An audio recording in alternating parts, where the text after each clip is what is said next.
Okay, gang, we are back with more Final Fantasy X on the Nintendo Switch.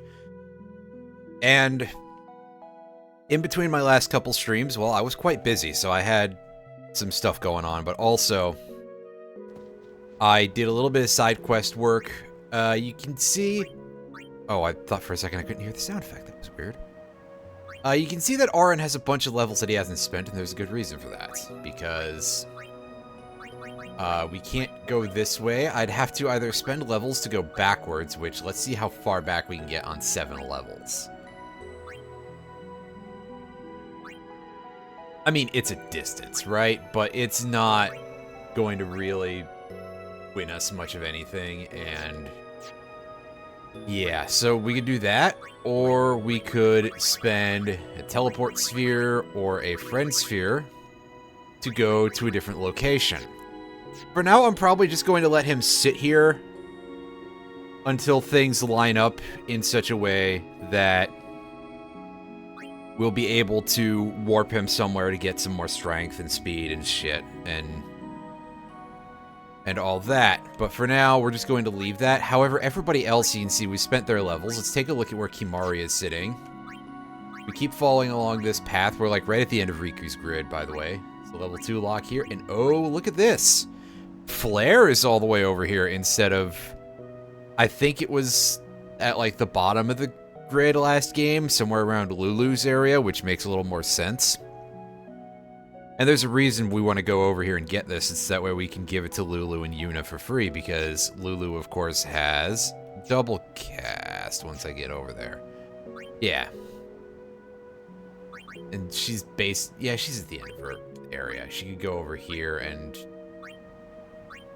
be in a really funky position no matter what. Like, she could go get full life, I guess? This is a level 3 lock, isn't it? Yeah, so we're fucked on this. Anyway. But she could go over there and she could start working towards Holy, I guess. But, unfortunately, double cast is only compatible with black magic, so Holy is not much high value right now. It kind of ends up just being like lesser Ultima. And you can see that Tidus isn't quite at the end of his grid yet.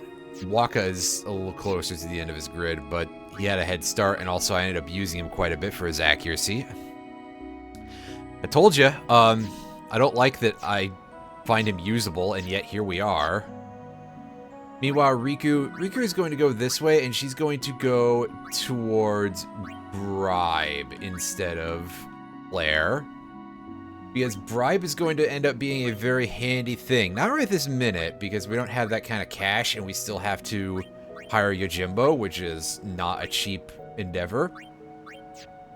But sooner rather than later, that'll happen.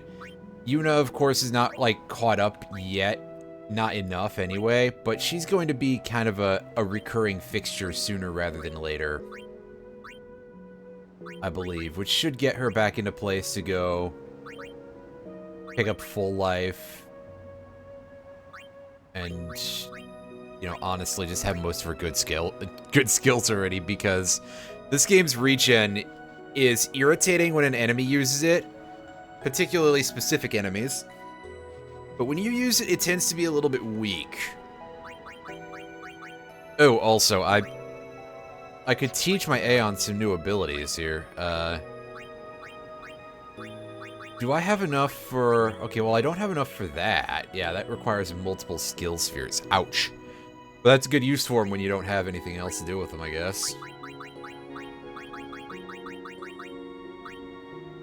Do we have access to haste yet? Oh, hell yes. Only 10 Chocobo feathers for that? Yes, please. Let's give that to Bahamut right away. Anyway, you, I believe, are the person who... I mean, we're over halfway across the Calmlands now. Tell me about the birds.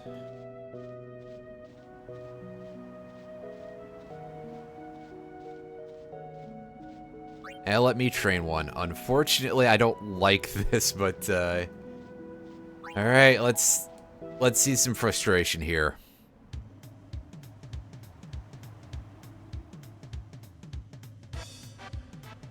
Get to where you are, from where you are to where I am before time runs out. And this Chocobo is just going to turn around wherever, and you want to use left and right to try to angle it better. But, you know, good luck with that. We want to try and get, and by we want to, I mean we have to get under 12.8 seconds here. This is us sort of gearing up for one of the more annoying weapon items in the game. Do we have to get under that? Because that's really tight. It may be better if I use the D-pad. I'm gonna have to try this a couple times because this is very RNG heavy.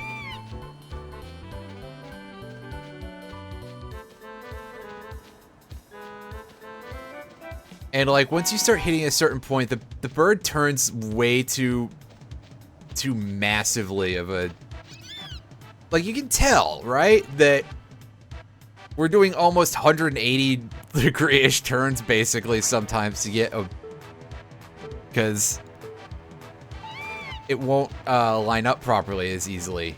Yeah, like that. Like, I try to tap it once or twice to get a little bit of alignment. This is genuinely, like, really rough. And believe you me, it's gonna get more frustrating once we get to the later challenges of this. But we need to do this in order to get to some stuff. And we eventually are going to have to get a high score on the final Chocobo training challenge.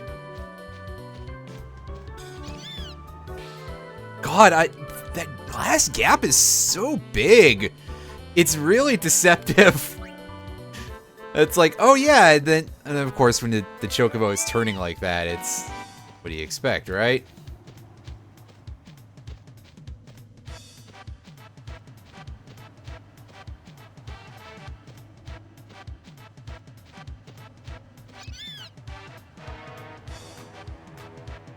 Like, that area from the last balloon to the finish line just looks...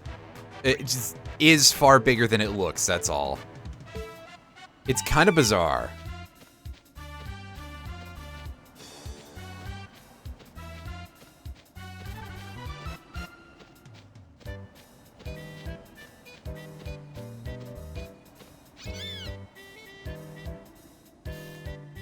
Love when it turns to go, like, straight sideways. I'm pretty sure that the later parts of this eventually become easier. Mostly just because your Chocobo isn't freaking out every second, basically. But we'll see, because, yeah, you're noticing that these turns are getting really bad. Like that. Yeah, you know what? I don't know what you expect. This thing is having a bad day.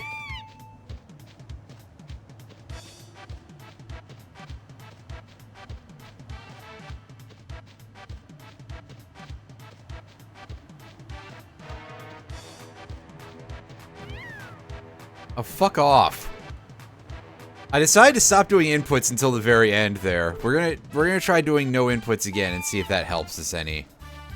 Until, like, fairly late on, because it really does feel like a lot of the inputs are just kind of causing almost more problems than they solve.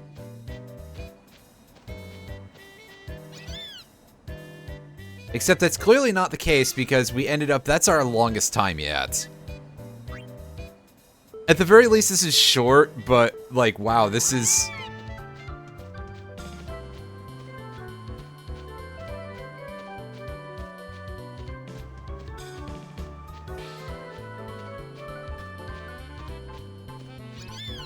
Oh my god, we were so close! 13 seconds, we were, like, 0.2 off. Man, this is rough. And I can't even say, oh, I think we're close to a breakthrough, because fucking know we're never close to a breakthrough. Because there's this much luck involved.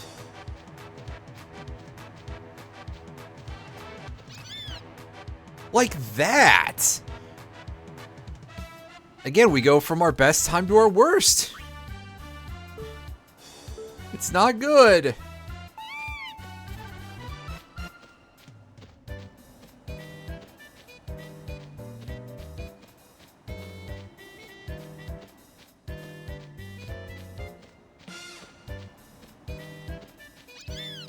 And what the hell was that at the end? That was probably my fault, but still. Yeah, so we're starting this on a serious, you know, a bit of a bummer note, but things will get better, I think.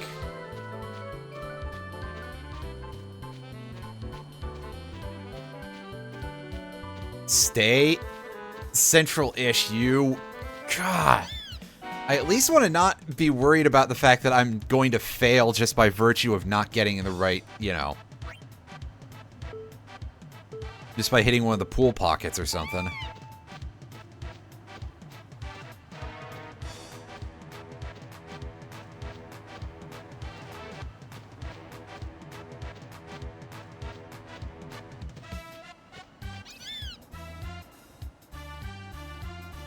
Oh, I know about that, Lears. Don't worry. We're not even close to...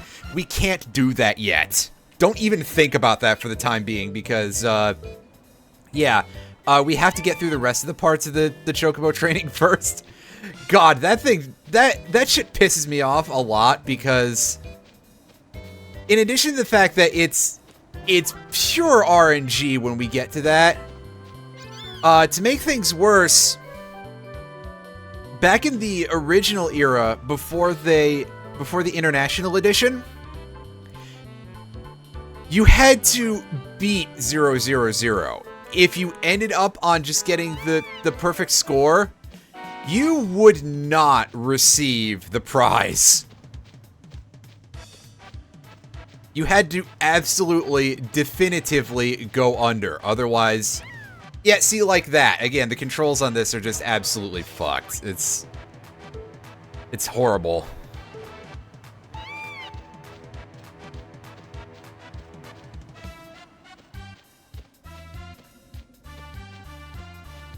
That one's my fault.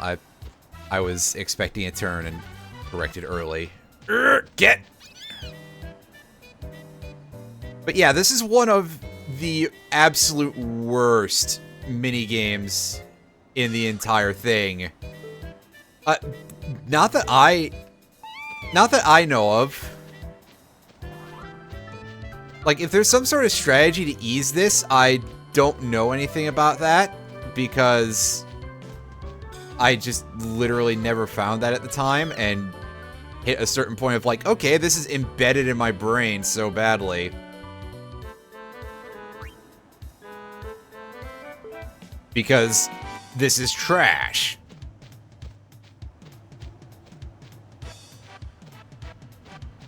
And it's hardly the only piece of trash in this entire sequence of things, but... Like, this part by itself just is absurdly awful. Like, I want to know who looked at this and who said that this was okay.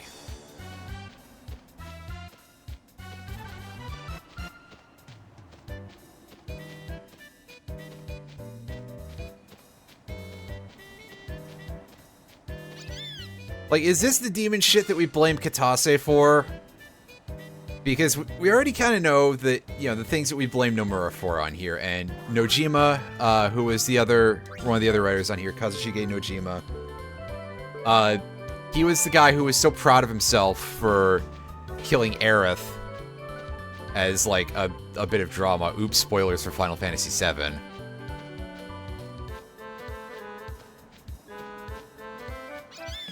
But, like, somebody's got to be responsible for this, right? And it's just like, why? Who hurt you and how?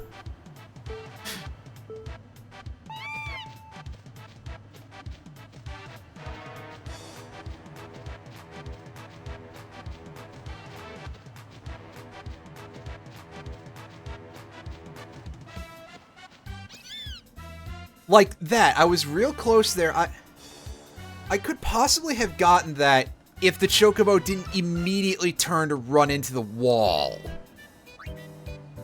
I probably still wouldn't have gotten it, but listen, I'm mauling because this is really genuinely bad. As I've probably described already.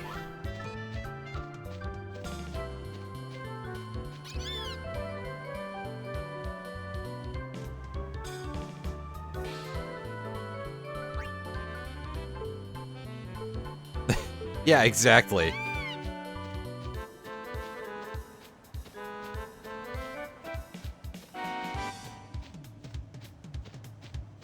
You controlled it, yeah, with ease.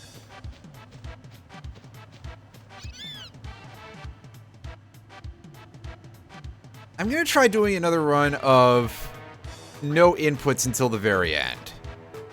And we'll see what happens.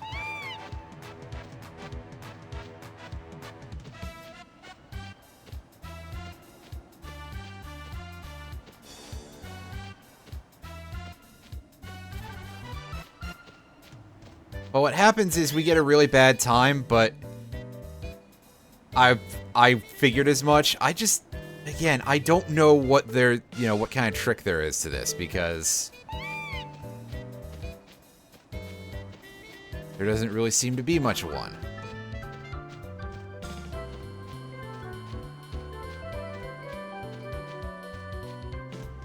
Oh my god, really? We were so close! And then some of those turns just absolutely ruined it.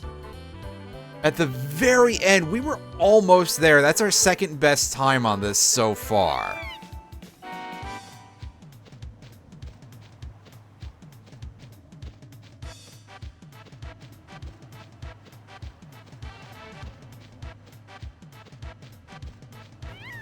Followed by that happening. I'm so glad that there's a boundary in which you can fail it, and it's so tiny, and this thing just magnets straight to it.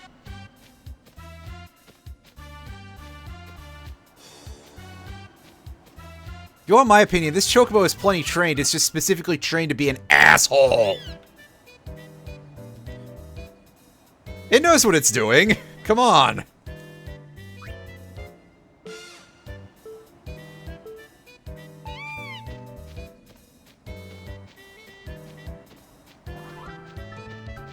I mean, that's very possible.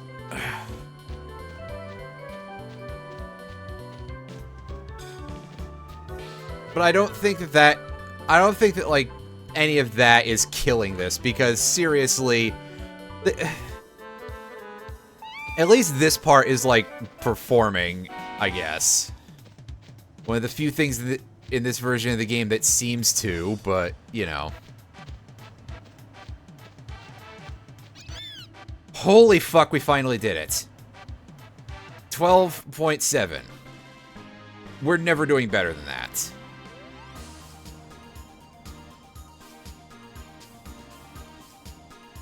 Oh boy, advanced training. Well, let's see what we can get out of doing this. We, at the very least, we would like to open up the final thing, even if we don't succeed at getting below 000, which we're not going to, but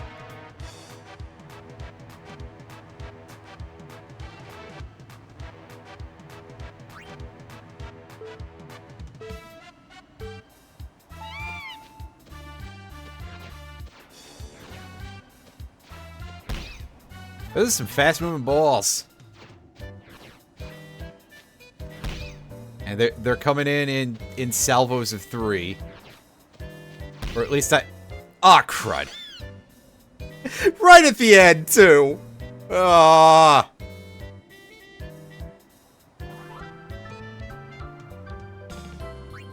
Like, exactly what you'd expect, I guess. Oh, good. I'm glad that I didn't angle hard enough there. For me trying to use a feather touch in the previous challenge, and now it's doing, it's affecting me negatively. Oh, fuck right off. I'm just enjoying this Chocobo getting hit now at this point. Because, they were doing a pattern of 3 earlier, and I don't know how well that's going to maintain. Yeah, because you've got to bounce around like this a little bit, and sometimes you just got to clip through the balls a little bit, I guess, because... Oh, what in the fuck?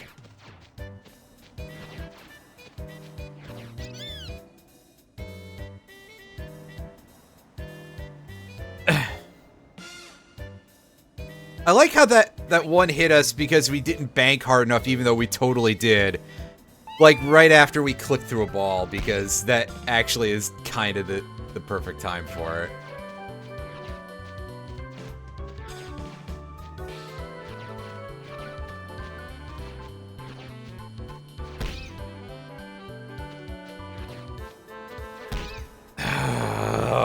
Okay, I thought we had a good thing going, is the problem. The thing that makes it worse, because it was like, okay, yeah, we're dodging each salvo by turning in between them. Yeah, because there's less room to dodge from, and yeah. Are you for real? Fuck you. Okay, I hate this a lot, actually. This is, yeah. This is better.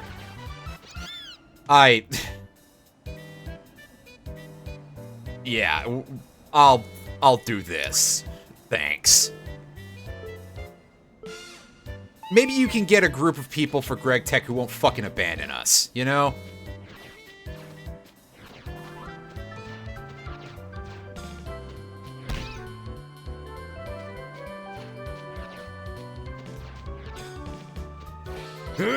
Okay, we just barely managed to not get shot in the face there. That was shockingly close. I was expecting to get screwed at the last second there. My god, getting hit eats so much of your time, by the way. Just like, yep, you're stuck here for a week. Because your Chocobo's gotta flinch.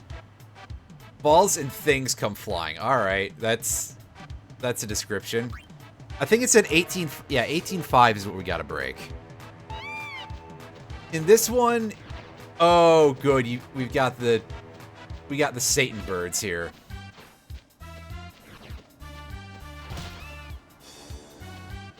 And we got the... In this case, for some reason, the balls just sort of, like, scatter into 5. Rude. Also, like, right at the end, the additional teabagging on the game's part. That's just unnecessary, game. Come on. Now you're just rubbing it in.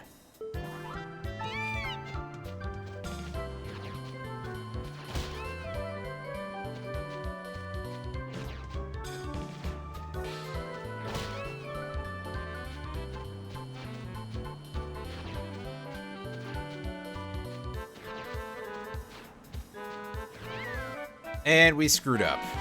Ugh, damn it. We were real close, though. I think we had good time there, aside from getting hit by, like, 18 of these birds. Which, you know, getting hit by one of them is like getting hit by 18 of them, pretty much, because... Again, look at the fact that they eat, like, 2 seconds off your timer. Boy, I bet that I won't have a huge fucking rant about that in a second. Assuming I can ever get out of this alive. You know what, I'm going through the side of the goal here. On purpose. As opposed to before when it was an accident because I basically rammed into one of the goalposts head on. The game decided, hey, yeah, we can't let you, you know, have a good time with it. Oh,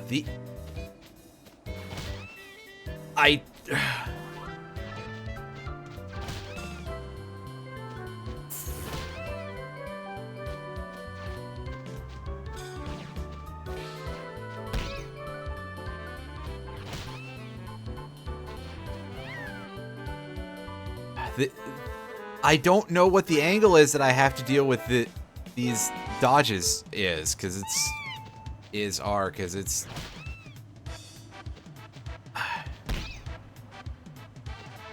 Okay, sure, that time I guess I turned too early or something.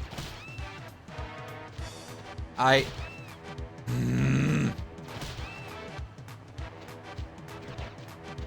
reaching a point now where I don't understand what the game wants in terms of... And then, of course, there's that, where I just get cheated on purpose, because, yeah. I don't know where the game wants me to go and win anymore. Which, at the very least, like, I gotta give it credit for that it's like, okay, at least I'm confused as opposed to just angry. Now, however, I am just angry because that's fucking bullshit. That thing was off screen. That is so not acceptable.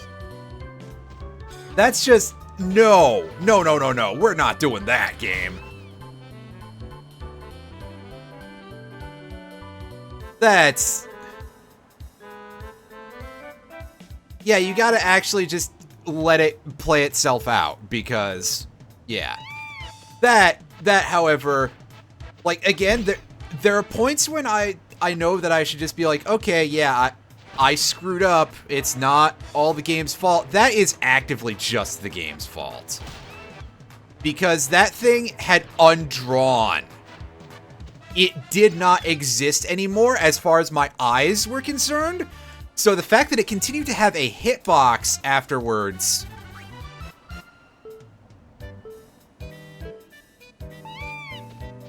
No, it wasn't the Switch undrawn. Don't blame the Switch for this.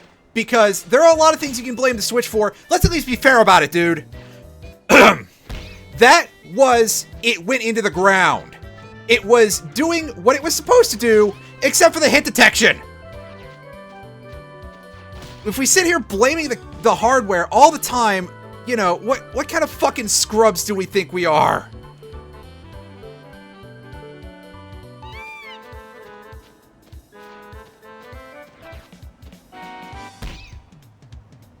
See, like, that's fine.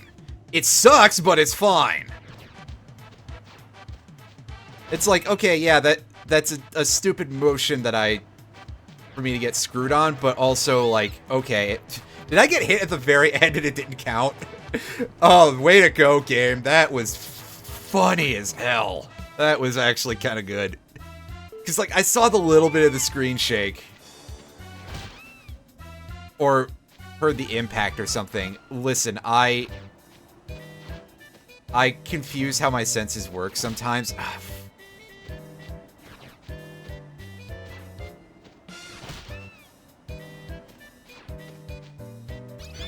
And again, I think I should probably say that, like, this is something that you could actually kind of strategize a little bit, so I appreciate that compared to the first one.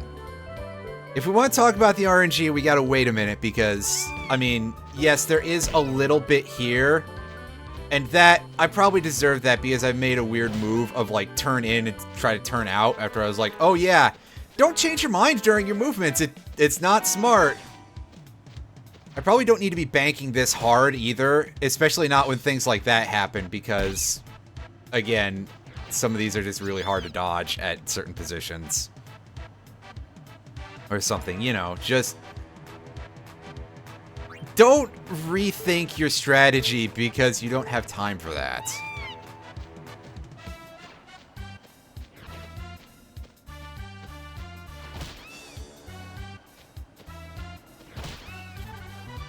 Okay, so well, that sucked. It really threw me off because that third bird, which is the first one that we got hit by, showed up like a year late, basically, compared to... Because the other two, they were coming with the... They were coming with the Merv balls. And then that one is just like, yeah, by the way, I decided that I'm going to wait and screw you over, which... I mean, okay, that's a thing. Like I said, there is some RNG involved here. Or maybe there is sincerely a pattern to when these things start showing up at, like, off times. Oh, man. Well, that was Rip Run.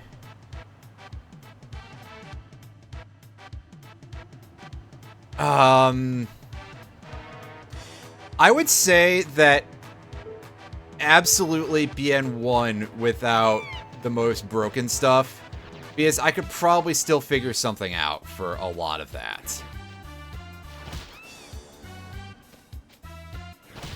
Well, yeah, but you can't avoid encounters in BN1 anyway. The only way you can leave a fight is to use an escape chip. Which, what self-respecting anyone wastes their folder with that trash?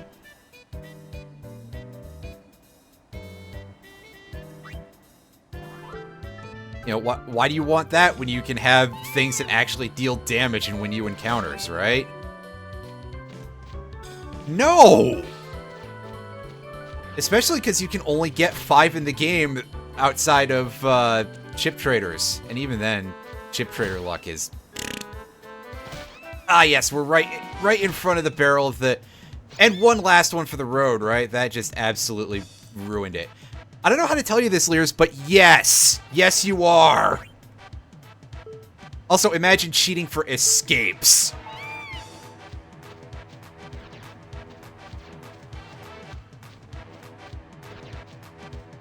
Because, hey, why skip the encounter when you can do something that gives you an actual reward for it? Like, not a good reward, but, you know. Ugh! Yeah, we've mentioned it before, but this thing is kind of like... It's got sort of like this funnel sort of effect, where the closer you get, the more easily you get hit by cheap shit that you can't deal with.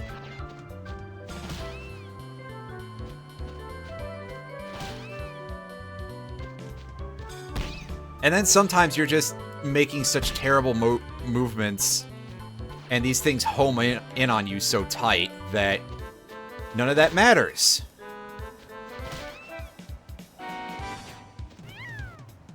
Because again, there is some degree of luck to it. Hey, remember when we almost did this and we rounded around the exit pole slightly wrong? And the game was just like, hey, yeah, the hell with you. That was a little bit mean of it, right?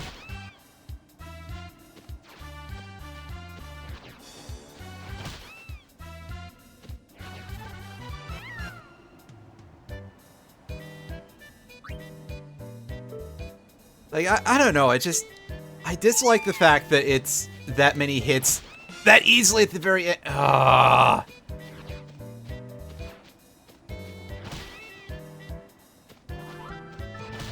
Like, again, this game is not hard when you're playing the RPG segments. And then the mini-games show up, and it's like, oh yeah, this is just like every single game design ever, where the devs just don't know how to make anything except for the core gameplay loop. Why did we like mini-games so much in this era?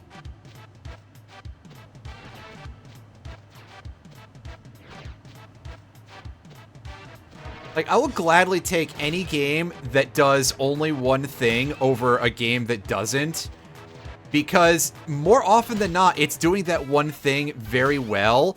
Meanwhile, you get a game like this where it's like, okay, the main game is good, and then you get this.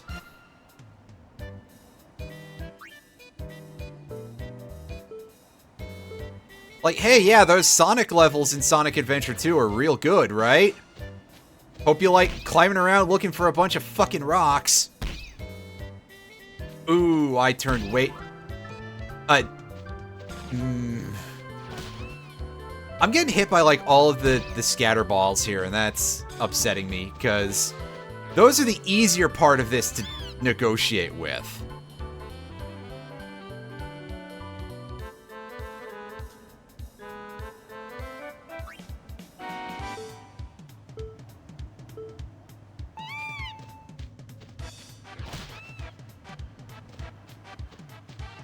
As you can tell from things like this, where they're like, oh, you're not making a perfect 90-degree turn, except you can't do it when the thing actually shows up. You've got to time it according to when they start doing the big lunge that you can see in their animation, except sometimes you can't see it because they're outside the draw distance. Which that part sucks too. When it's like, hey, yeah, we're gonna do this outside of your, so you don't have time to react to it. That actually does kind of seem like something that would be like a Switch hardware problem. Because admittedly, I haven't played the PS3 version in like 7 years or whatever it's been, but I don't seem to recall if that was an issue in it.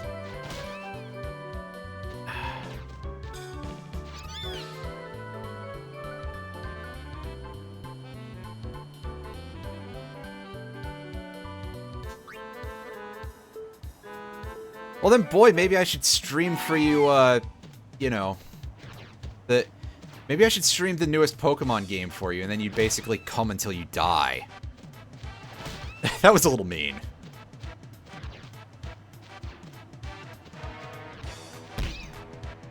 Right in the toe. Which, I can't be... I can be mad, but I'm gonna laugh anyway, you know? We're 0.2 off. If we just hadn't gotten in the toe, you know, the weakest part of the Crusher here. Damn it.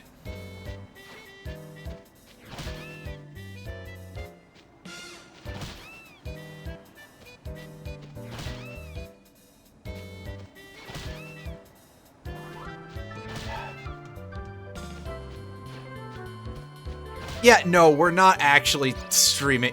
We're not actually legitimately going to stream things that are not work safe. Unless somebody buys me a copy of Baldur's Gate, I don't know. Actually, would I even be allowed to stream that? Fuck. Oh, Baldur's Gate 3. I'm glad people are pleased about that.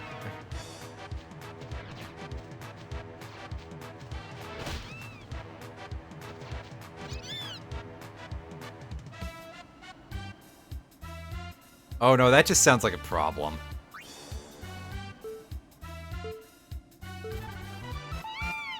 Listen, I know how badly alchemy can go, and like, I assume that I don't have to explain what... I don't know where I was going with that.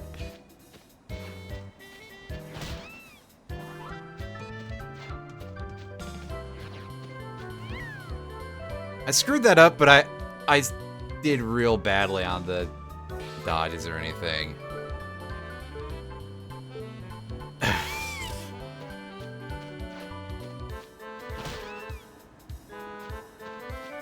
Well, yeah, Lears, we know that you're a pirate. We know that you're a... I could probably do that myself, too. I just... You know...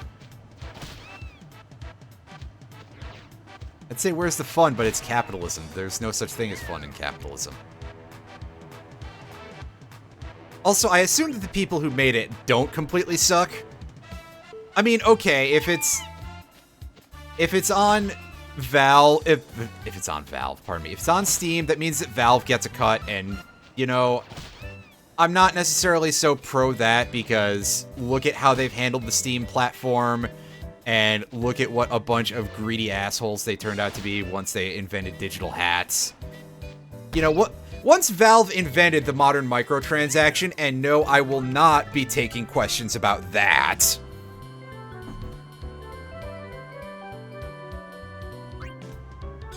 And, you know, if it were bought through GOG or something, if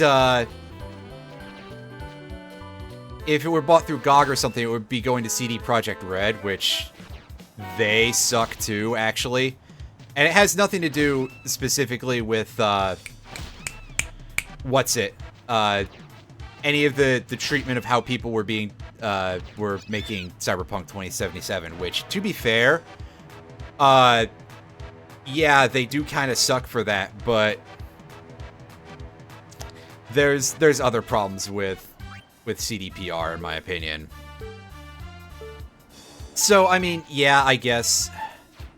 Ultimately, the problem always is, when it comes to games and stuff like that, is that, A, the devs have already been paid by the time that the game is released because they're working on commission as a general rule, is my understanding.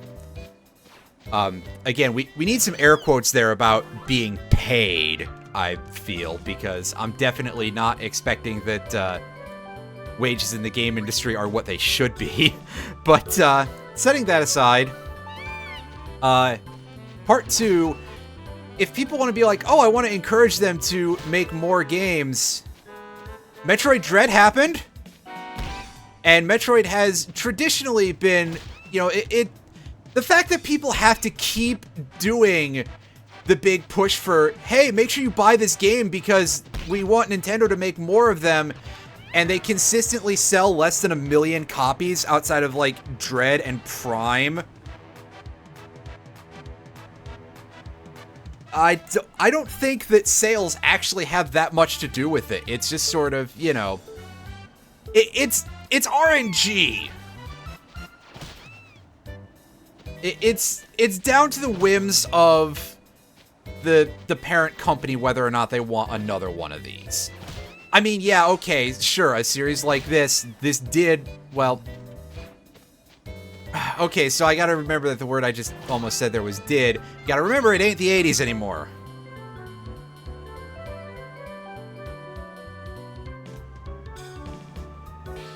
Right, because remember that the upstairs wants to spend as little money as possible and make as much money as possible.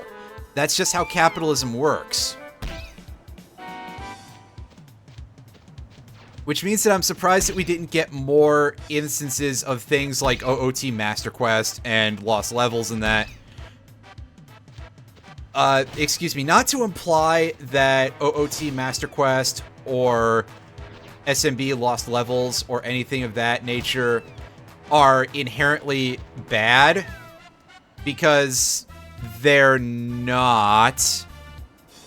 I think they're fine relative to the source game, but they are, you know, they're level packs, right? And, you know, if I say a minimum of effort was involved, that's a little bit rude, I'm sure. Because certainly they had to figure out how to annoy the players the best, right?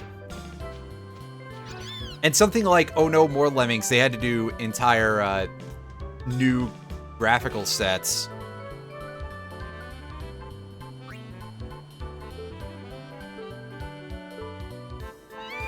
For that, but it is comparatively less work than it is to build a whole new game engine and all this other stuff from the ground up.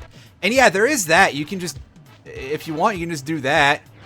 Because people suck down remasters like, I don't know, something, there's a John Romero joke in here, but, you know, you really just need enough coding to be like, hey, yeah, we got this table of where all these variables are, and we've invented a piece of code that seeds a random number, and, you know.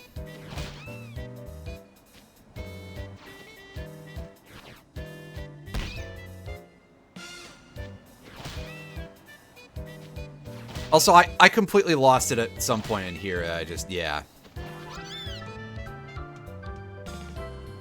It's like, to be fair, a big part of, like, the reason why randomizers are a pain in the ass for average people, you know, for, like, games that exist, is because people don't really know a lot of that stuff a lot of the time.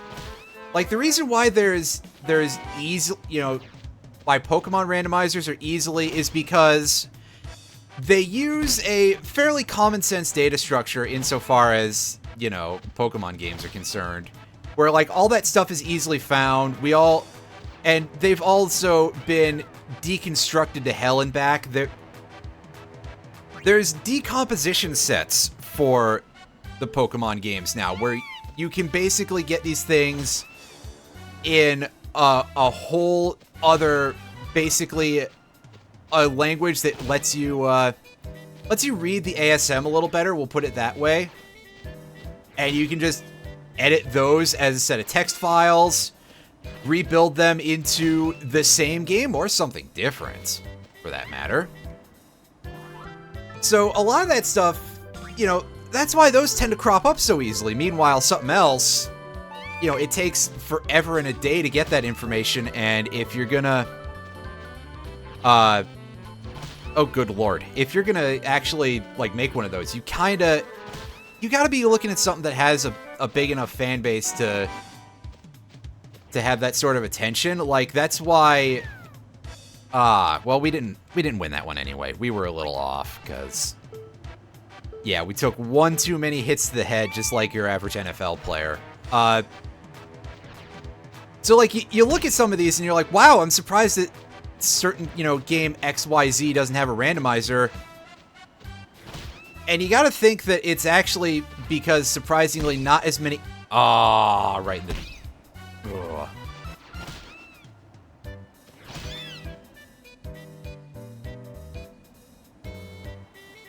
I mean, yeah, on some level there is that, which... you know, Zelda randomizers, at least I understand. Castlevania, especially for the later Castlevanias, I can understand that. Mario randomizers... I mean, I've seen some fun stuff out of the SMB3 randomizer. But, I don't know, I don't necessarily see it, right? At least in my opinion. But, like, you look at a game, you'd think, like, oh, hey, yeah, all these RPGs would be real easy. I'm pretty sure, for example, that the only existing randomizer for the Phantasy Star series, for example, is for Phantasy Star 4. Which is quite understandable, because that is the one of those games that approaches being, like, fun.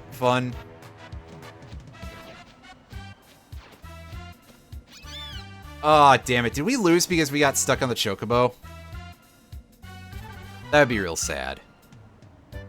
Yeah, but I think that might be the problem. You know, Mario Maker is weird. I'll just say that, because I'm pretty sure that there's also some luck basis in there, too, of just like, hey, yeah, I gotta actually get served a level that was made by somebody who knows how to design things. And we finally did it. All right. Okay. Stretch the old thingy-dingies. Hey, we beat that with a really big... I mean, all considered... you say that, we did actually beat this with a pretty large time margin, considering... you know, that's almost 10%. Finally finished. Jesus, you ain't kidding. That almost took us a whole hour of total stream uptime, not of VOD recording. But all right, so we'll take a quick look at the Chocobo race. I am not going to succeed at this, but we do want to take a quick look at it. The odds are quite good that my succeeding at this is going to be off screen. Because, yeah, this is insane. There are so many parts about this that are bad. Like, I don't necessarily think, hey, yeah, Chocobo race, I don't think that's inherently a bad thing. But we've got a lot of problems. Alright, so our course is kind of this weird, horribly folded up lowercase d thing.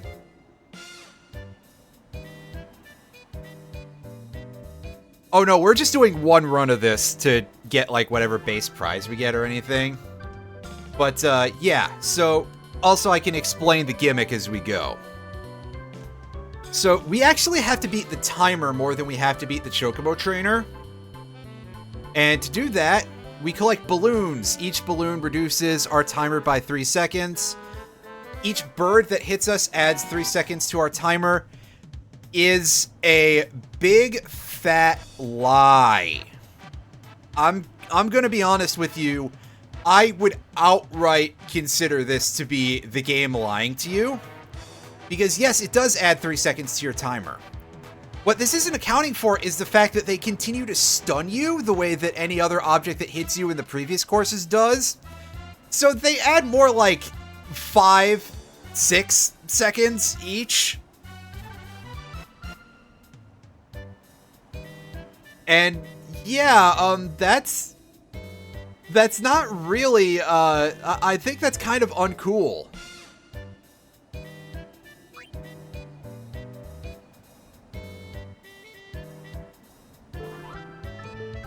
Oh yes, there is that too. I've had them like camp my body.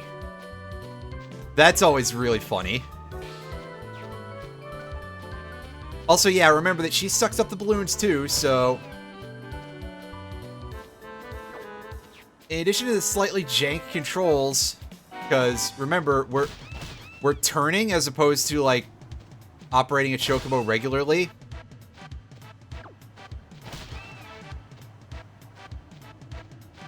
So this, you know, this doesn't control like it should. Yeah, exactly. It's tank controls and you're on an auto runner sort of thing.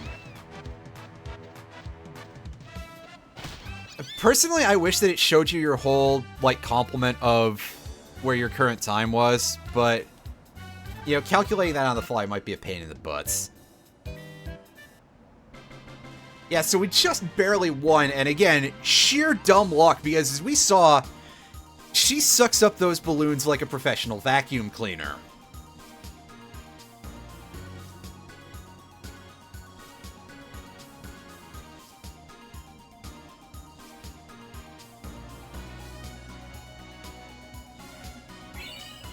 And we got a level 3 Key Sphere. That's a really good prize, actually, all considered. So, you know what? F you, we're not doing that anymore.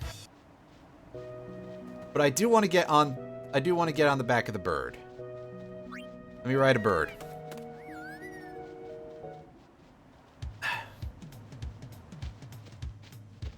Listen, something, a joke about Baldur's Gate 3 and the bear druid man.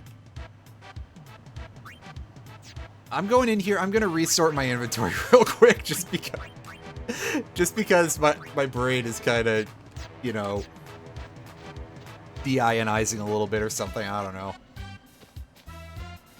And while I get myself over here, I am going to pull up a specific page on a thing here, because there's something over here I've never actually done, and I'm gonna see if I can't do it. Stuffed into the electrolyzer, yeah, exactly. Get back all that carbon monoxide you found out that the chem reactor didn't fucking make because it only has one liquid output. Oh, I didn't realize that until at the time that I said any of that, and I went on last night and made some more titanium. And I found out about that, and I got a little bit disappointed. Only minorly, because, like, okay, yeah, carbon dust, we can get that back, but... Man, I guess it really, multi-block chemical reactors are, and all that other shit is actually, like, the way to go. Anywho.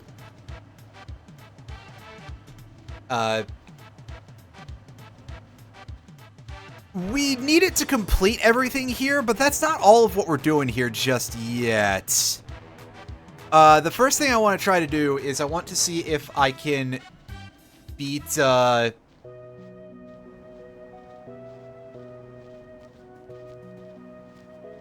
I get off the Chocobo? I thought I had to be riding it, or do I get a new one while I'm up here at Remiem Temple?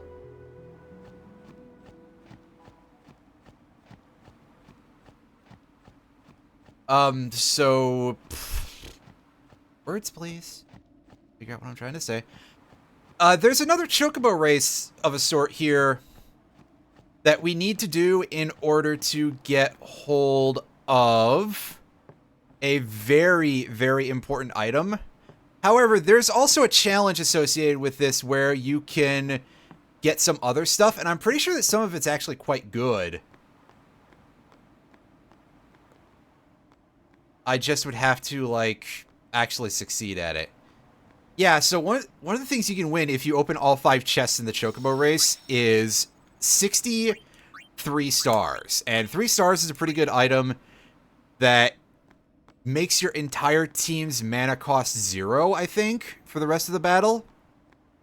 Or reduces it to 1. It's one of those.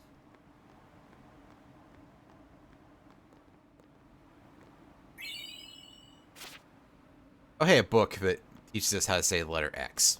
Neat. And is this one of the eject spheres, or is this going to show me about... No, no, this is the tutorial for the Chocobo race.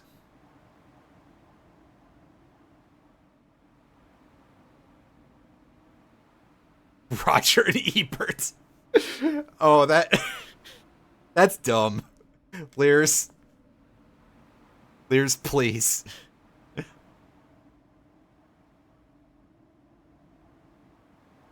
Oh, we gotta go to the other side of it? Aw. That's confusing.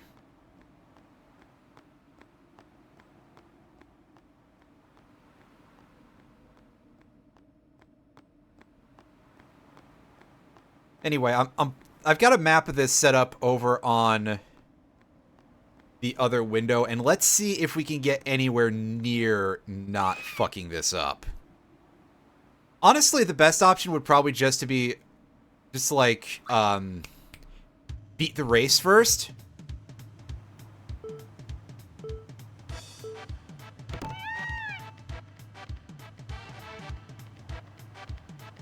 But we'll see how we do.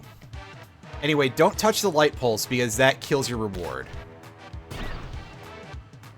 I'm not sure why it's like that, but, you know, there it is. Oh, fuck.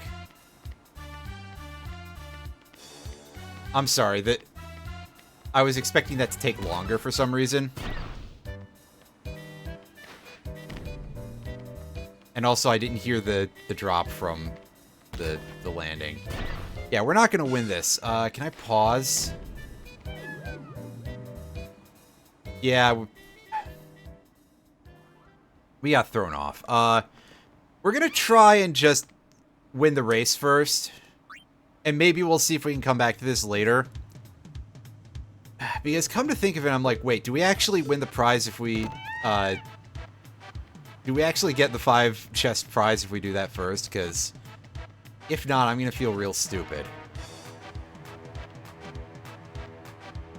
And yeah, you can tell this old boy does kind of turn a little bit fast as well.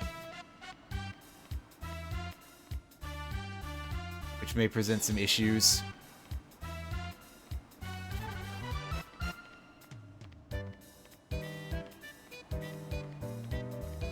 Like, seriously, it's like 90-degree turns.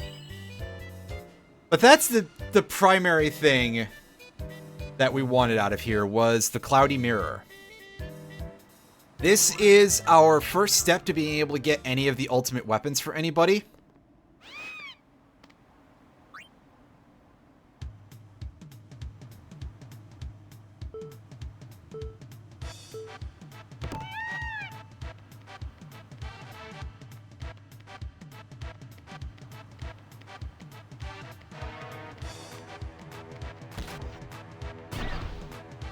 Remember that that's just an immediate hop down.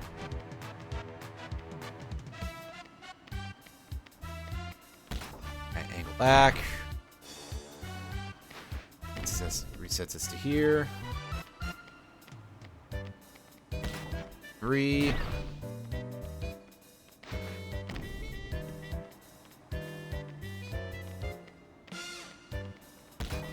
4. That might have been why I was thinking, oh yeah, some of these clearly take longer, is because that one definitely did. Ooh, this... I'm not 100% confident, like, how I can perfect that, because I'm noticing that the turns are really hard on that, so that definitely requires a level of finesse that I just don't have. We'll come back to it some other time. It's nothing that we can't get elsewhere, I'll say that. Admittedly, it was mostly just for like, hey, yeah, here's the swag points. Give me just a second. I'll grab the whole prize list off of a wiki. And we can grab all of these items elsewhere. I think most of them are rewards for getting the monsters created at the monster arena. Alternately, we can just bribe things for them, which, again, is going to absolutely tank any money we ever have if we get around to it, but we'll get there. Like, for example, we can bribe Behemoth King, and we can steal from Jormungand and Shinryu for 3 stars. Oh, that lets us learn double cast and gives us 1 MP cost for our gear if we use those. That's cool. Yeah, I'll think about that later. Where's the tab I was on? Wings to Discovery, I think, are something that we bribe from, like, Ultima Weapon or something. Okay, they're dropped by Shinryu, bribe Great Marlboro, or even regular Marlboro. Cool. 3 chests may even be doable, so I may be able to get away with yoinking those. We can use 50 of those for triple AP and 30 for break HP limit. We can't even get triple AP from that reward, though. That... Boo earns. Pendulum. That's a little bit outside of our pay grade from those. Drops from Knee Slug. Bribe from Master Tonberry. Oh, yeah. We have the more expensive bribe from Ultima Weapon for those in this version. And those give us Master Thief as a armor ability? Armor ability, I think. Or maybe it is a weapon ability. I don't know. Either way, that is something that improves our ability of getting... improves our ability to, if I can use grammar correctly, steal rare items. So that is actually quite useful. But again, we have a way of getting those, so... My ass is only mildly chapped. But we can go over here, and we can go into the Monster Arena screen again. Oh, I get it. It's a Halo reference. When's the last time I played a Halo game? I think I was in high school.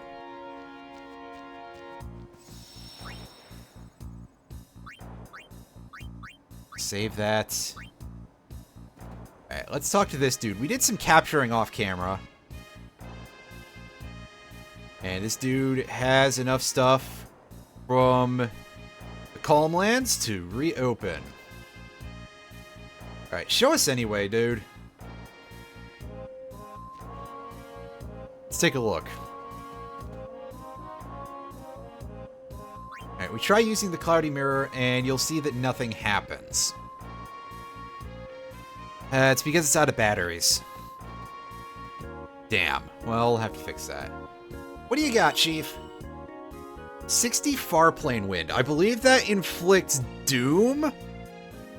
No, that, I think, tries to cast death on all enemies, which is quite potent because this is a game where death actually works on a pretty good amount of things. As you probably could guess by the fact that Lulu is still toting the Fatal Kate stuff in case we actually decide to put her to use. But hey, he lets us take first crack at these things absolutely for 0 money, and we get to see a fairly nasty fella in action here. Once I haste up, we'll be able to get a look at the name. The Chimera Geist. So this thing is like one of the lesser of the super bosses here because it's the first one you unlock every time. It's got something like, I don't know, 250,000 max HP if I had to guess. Which is quite a bit above our pay grade at this point because the next boss that we're fighting I think has like 60k. And then we fight one with 70k after that. Basically, eventually this duder is going to be pretty easy to deal with, but for the time being, it kind of sucks. However, we're going to give it the old college try here. Get some mana springs out of it, and that Aqua Breath was going to happen anyway. Yeah, I mean, look at that damage. That's some pain. Meanwhile, I probably... Actually, no, we don't have anything that matters more than the Beastmaster, so... Bug it.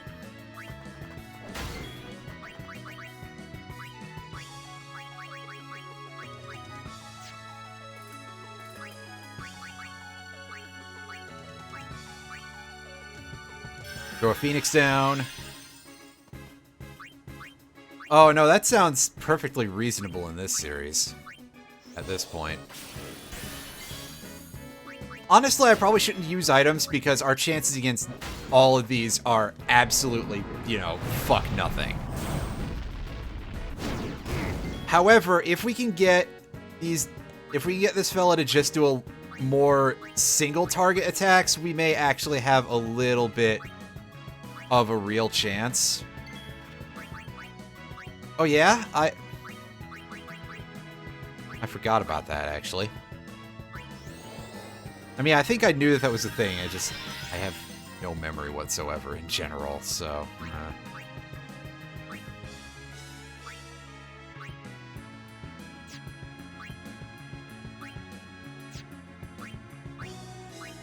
Alright, let's throw an armor break and see if it's immune.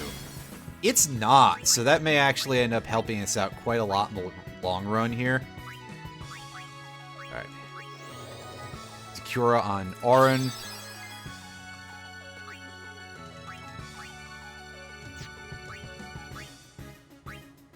And now we can see that Thrust Kick is not even going to proc an immune effect on that thing, because, yeah, obviously you wouldn't be allowed to eject it if you could, but... no immune visual means it's not a real thing. Anyway, that Thundera still hurts. I was like, oh yeah, it has Thundara. That'll be just a complete whiff turn, right? And the answer to that is obviously hell no. Tragically, Wakka is like one of our better damage dealers, so, buddy.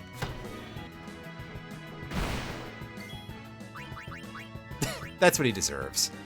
He actually has a real weapon that I should have equipped on him, though. To be fair. And this is going to be the board wipe, I think. Yeah. Absolutely, we are in no condition to be fighting these dudes. However, I am going to get into these fights and try to steal from them.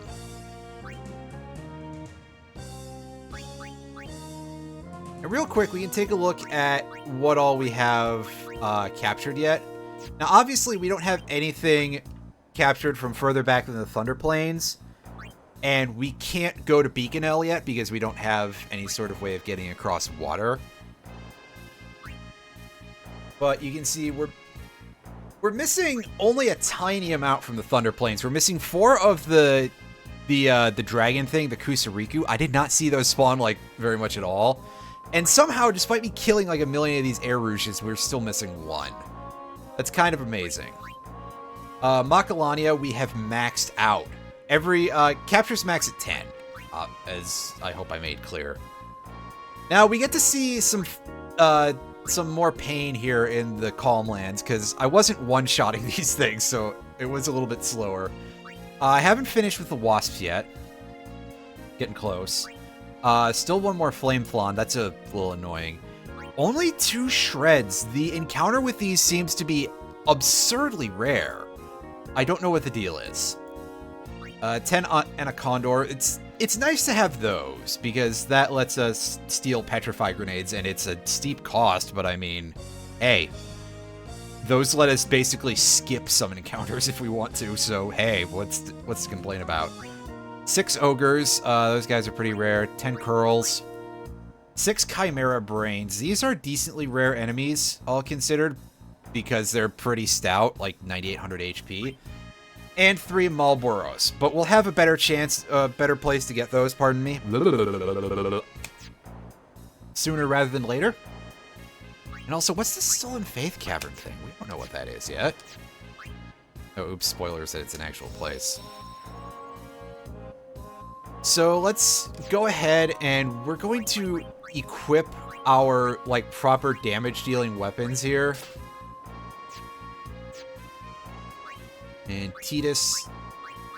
Oh yeah, by the way, we got a better Avenger for him, just from pure luck. I don't remember what dropped this, but I'll take it. I think it was one of the Ogres, actually.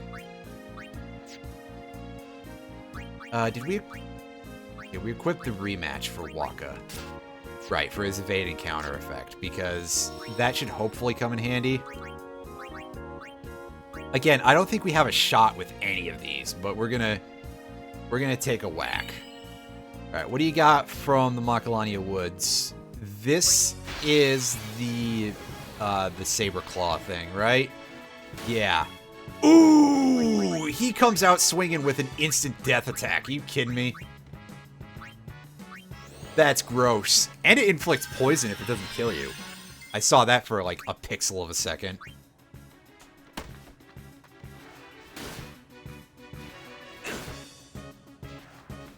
Oh, does it have regen? Oh no, it's life stealing, isn't it? No, it has regen. It has regen. That's... There's gonna be a lot to account for when we actually fight this thing for legit.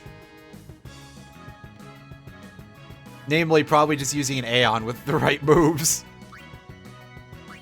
Because I don't think it has, like, any valuable drops.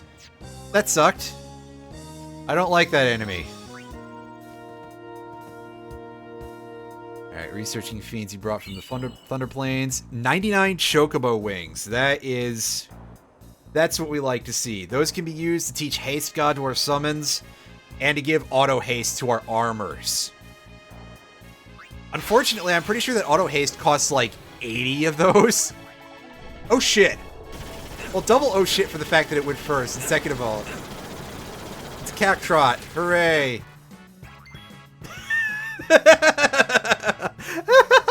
Okay, that was totally unnecessary, bruh. Man. You can steal Chocobo Wings from it. Alright, cool.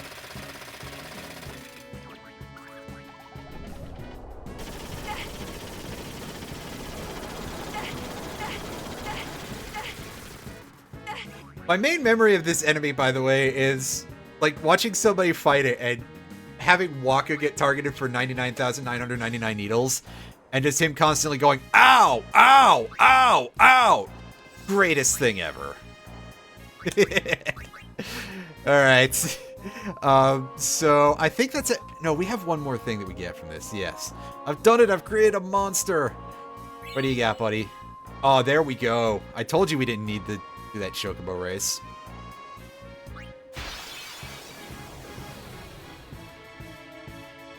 And here we've got... Well, we've got a very angry golden Chocobo Eater here. This is the Earth Eater. This is like the least sucky of the high-tier original creations is what they're referred to as. But he still kind of sucks. Also, yeah, Megaton Punch cannot be dodged. And obviously, we're in no condition to be fighting these right now. So, don't even, you know. Don't even think about it. But we're going to eventually have to grind against that boss. Because we want to be able to get its drops, which are Fortune Spheres, which can be used to open luck nodes. And yes, that is a... That's going to be a thing that is significantly easier than it looks right now, so I know that me saying, hey, yeah, we're going to grind against this horrifying monstrosity.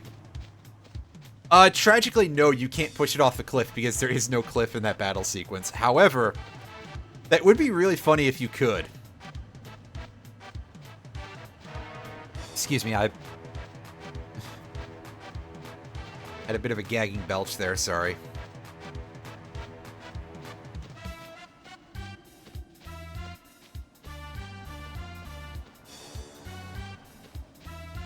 So before we move on with the plot, let's go and get ourselves a thing. I guess they just really wanted to reuse one of the boss models, and they're like, we don't know what else to... We're not really sure what else to recycle here as our choice of boss model, so they did that. Anyway, yeah, you can't go back to Bevelle. Don't even bother, which... You know, what do you expect? Religions, etc. It's that, ooh, we found Jecht Sphere. Hooray, we found one of the things for Auron. Let's watch some cutscenes.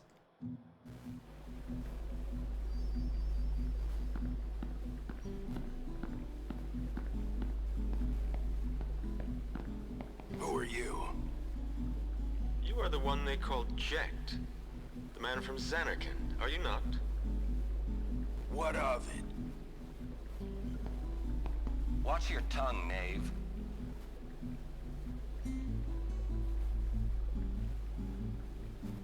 Ah, my apologies. I am Braska, a summoner. I've come to take you from this place. Sounds sweet. What's the catch? That easy to see, was it? I soon leave on a pilgrimage to Zanarkand. Seriously? I would like you to join us. It will be a dangerous trip. Yet, if we do reach Zanarkand, my prayers will be answered, and you will be able to go home, we think. What say you? Great, let's go. So quick? Anything to get out of here. Then it's settled. But I must protest. This drunkard, a guardian? Hey! You want to step in here and say that? What does it matter? No one truly believes that I, a fallen summoner wed to an Al Bhed, could possibly defeat sin. This is what they say. No one expects us to succeed. Braska, sir. Let's show them they're wrong. A fallen summoner, a man from Zanarkand, and a warrior monk doomed to obscurity for refusing the hand of the priest's daughter. What delightful irony it would be if we defeated sin. Stop gabbing and get me out of here.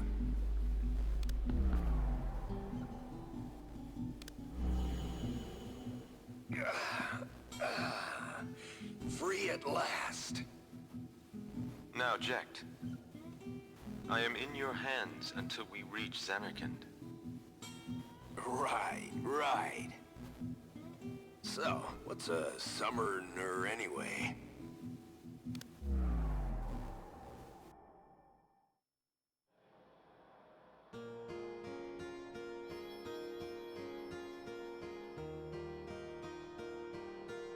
Auron was a bit of a dick when he was younger.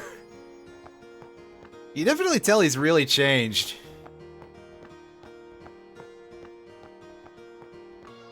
And yeah, there you go. There's a huge lore dump in like 3 minutes there behind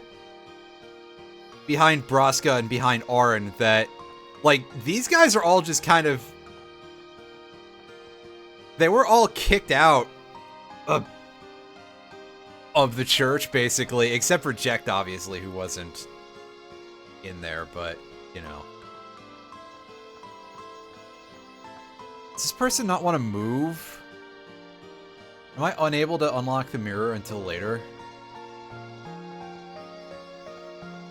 This may have been a complete waste of time. And not in the sense that all of my streams are, but you know what I'm saying, in terms of the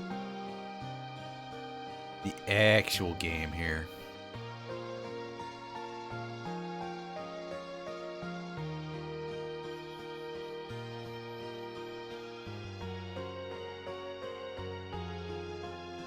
Yeah, I guess we have to wait a bit in order to open that, which I guess is fair because they don't want you to unlock this stuff before you have the airship, maybe. Because that's when most of the challenges actually open up for that stuff. Like, okay, we could go do the Chocobo race now. Oh yeah, this is not the correct way to go and in order to, words. If I want to actually be able to go back to the Calmlands.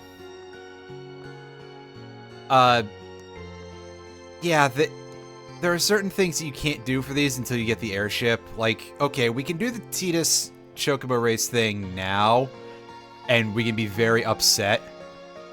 But certain stuff is walled off until you get the airship. Like, one of the weapons is explicitly behind a location you need the airship for. and some other stuff. And of course, yeah, it's a Final Fantasy game. You don't get an airship until late on. And yeah, in this game, the airship is more of a fast travel menu than a thing that you fly around the world map. But to be fair, I actually appreciate the ability to get places fast like that. Like, if they want to do an old, like, PS1 style game again, which, you know, they're just going to keep making action RPGs, kind of like 15, 16, that sort of thing, forever. If they want to have, like, a sort of free open world airship flight thing, sure, but have a fast travel menu, please. Because, my God.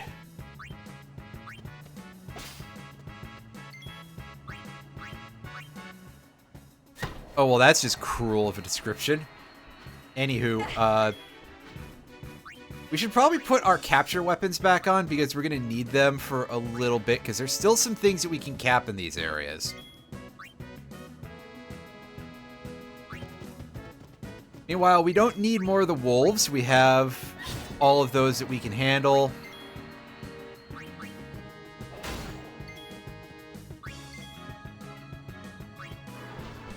Alright, when the ogre's HP gets pretty low, it goes into a counter stance like this. If we hit it and we don't kill it, it will physically counterattack us. That's how it's done.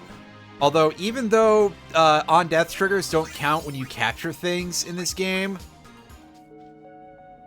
don't ask me why, by the way. For some reason, that does not hold true for the ogre's counterattack, which is fine. Waka, get out of the party. We want Kimahri in there so that way he can gain some more levels. I know I should probably be boosting up Yuna a little bit because, hey, having your healer be under-leveled seems like a bad idea, but, as you may have noticed, like an hour and a half ago almost at this point, and you may have forgotten by then, Kimahri does have something very important we want him to get.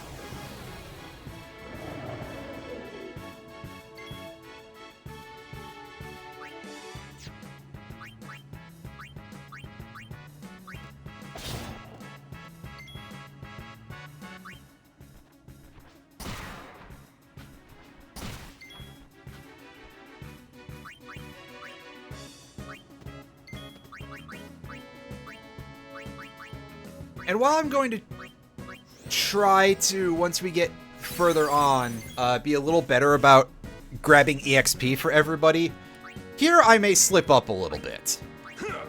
Also, yeah, sorry if the mic arm just bounced. I saw it spring a little bit. Hopefully you didn't get horrible, you know, twang noises. I'm sure it's fine.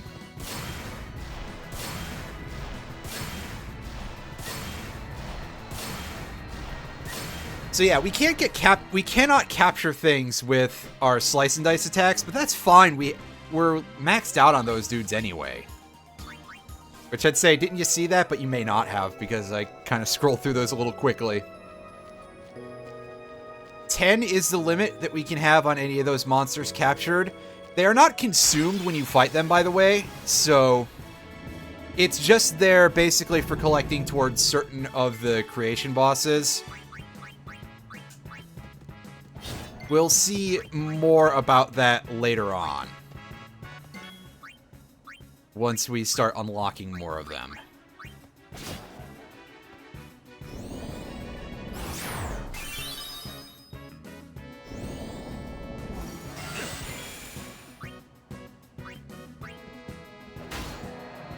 Yeah, like that. When your capture limit is already reached, you just kill them the regular way when you hit them.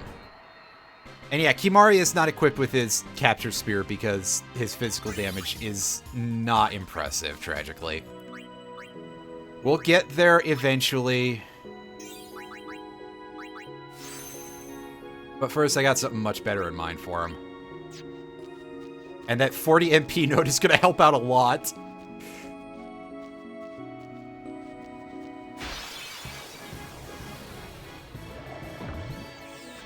Oh, well, there's our last blob.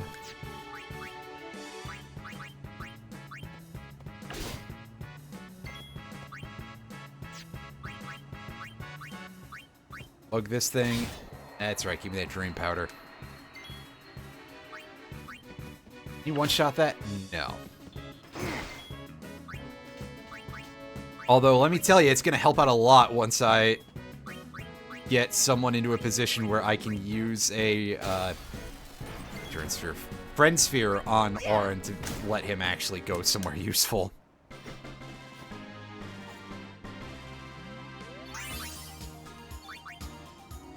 Yeah, we're also working on leveling up Riku because we would like to have somebody who can use bribes sometime not too far down the line.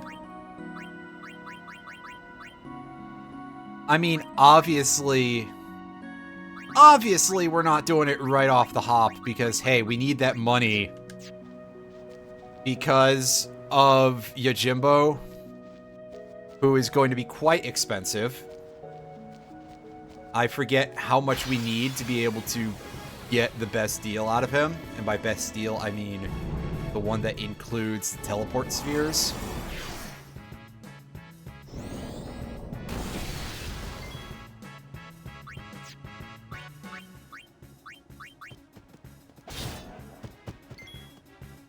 Man, Kimura, are you silenced? Yeah, he got silenced. I didn't see what it was, because blocking it. Ooh! Blaster, okay. Blaster, as you might have... Interestingly, I think Blaster is actually an insta-kill move in most of the previous Final Fantasy games. Meanwhile, in this one, it's just petrification, which... Whatever. It's about the same level of mildly frustrating.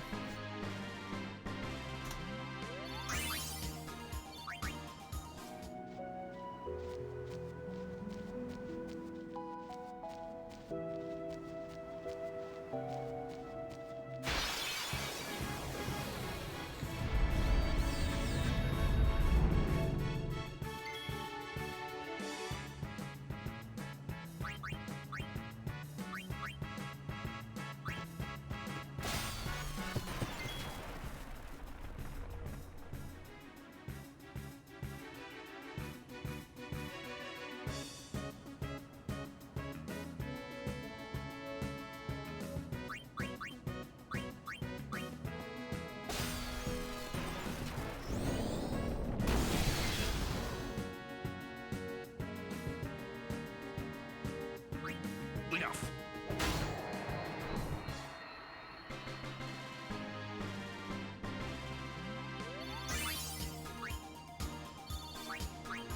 Okay, yeah, we need nearly 600k to get what we want out of Yojimbo. It's gonna be a little bit rough. I just read something that's really funny, by the way. When attempting to offer Yojimbo the least amount of gil at any stage other than the very first, he may reject a seemingly valid offer. This occurs if the player begins to input a new offer too quickly. Waiting approximately 5 to 8 seconds before beginning to input the new offer will resolve this. Holy fuck, that's awesome! I can't believe they did that. They're just like, yeah, well, you know what? If you try to speedrun this too hard... He's gonna say, go to hell. Farewell. I admire that.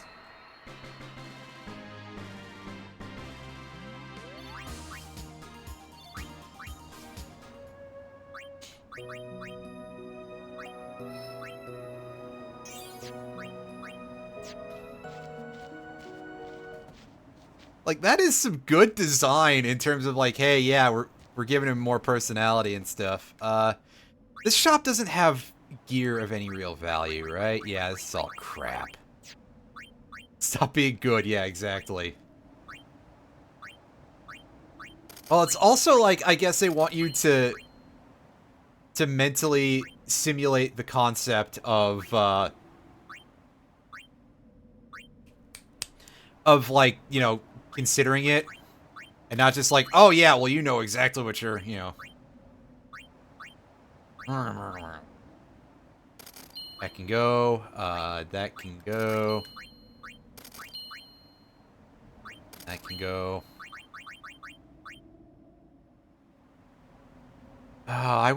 I would much rather have the evasion than I would have the 5% strength.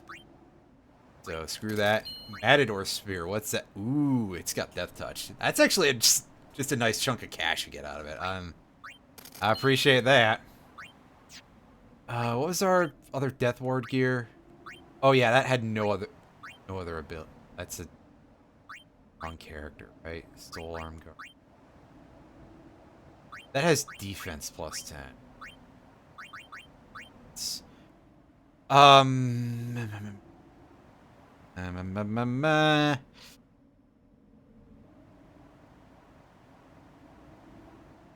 keeping the other one, I think. Yeah. 'Cause we want that for a very specific fight. I just can't remember if it's going to be more prudent to have regular defense or not. So we're just gonna say yeah, probably. Now this might be better than our Fatal Katesith. Just because I think we're reaching a point where we just cast spells instead of any of that. But it is... Nah, fuck it. I'd rather have the money. I'm gonna need it for some fairly large expenditures. Do I have any junk that's just not useful in here? Oh man, those elixirs, I don't need those. I'm not gonna be that person, don't worry. Anyway. Save. And finally, let's go about making some forward progress here. Because we did some side stuff. We got killed like 5 times on screen in the monster arena. No, it was only 4, pardon me. Let's not overrepresent it that badly.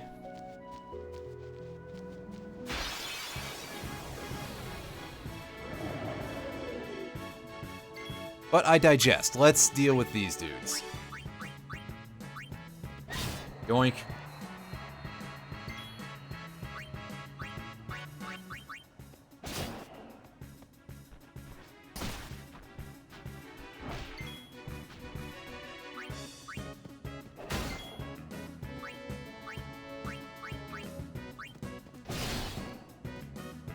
It's not really the dude I should have targeted, but whatever.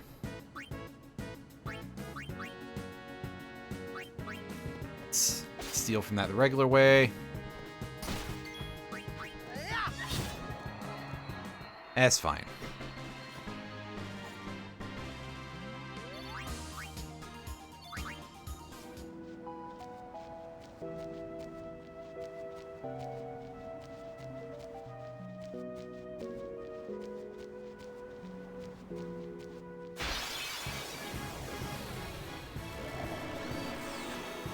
Oh, we're getting ambushed by 4 dudes. That could be a little painful.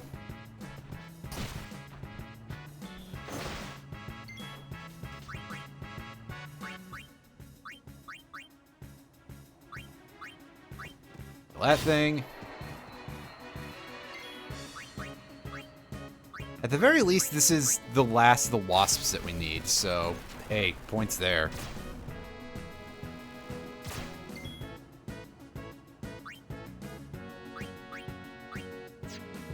Orin, block.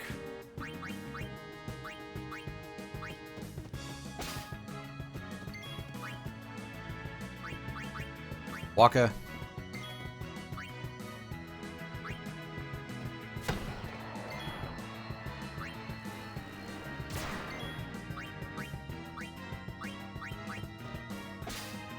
Again, sadly, he's useful. And I had the wrong weapon equipped, so... Oops. Yeah, because right now, Tidus cannot consistently hit those dudes. So... Yeah, I got what I deserved because I said something positive about Waka. That's it. That's the big take-home message here. Don't say positive things about Waka. It's not worth it.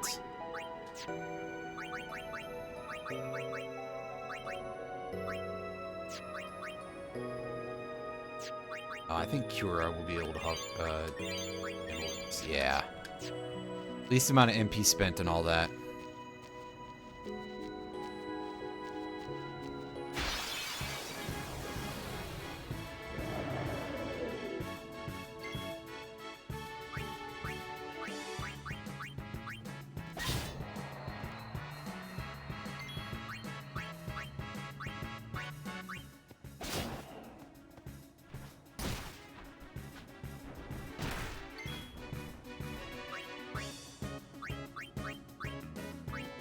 Oh yeah, everybody's just kind of dogpiling on Tidus now, huh?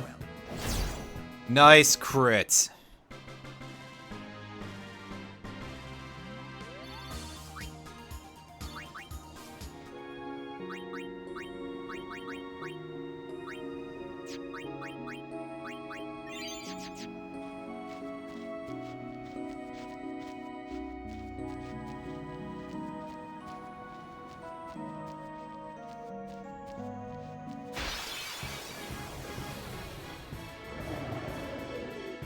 Wow, we're getting a lot of this encounter now that I've started this. I was finding this a little bit rough to come across earlier. And now here we are.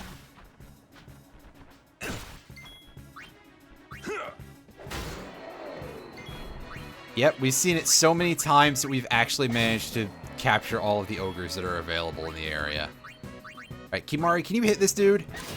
Yes! Oh, nice. No overkill, but that's okay. I'm just impressed that he managed to pull that off.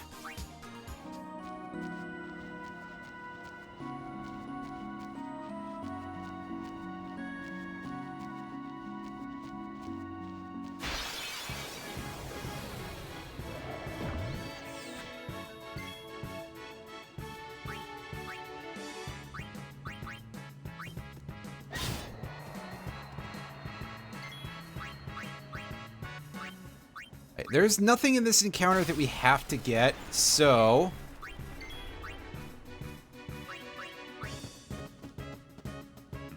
Let's end this. Let's have Lulu deal with this because she hasn't had any EXP for a while. But of course, she's sitting right by Double Cast and has it already, so like she doesn't need it for a bit. Again, until we can dislodge all the stuck people.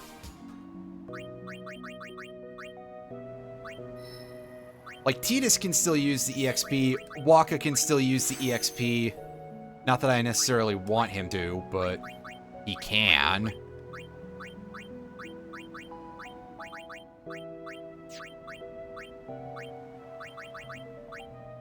Saying this, we're going to equip everybody with their better gear here.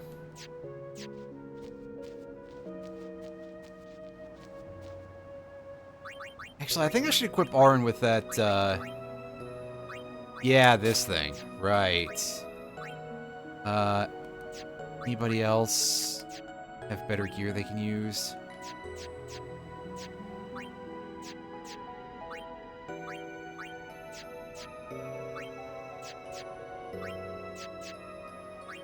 People with contextually better gear, and about that later. Alright.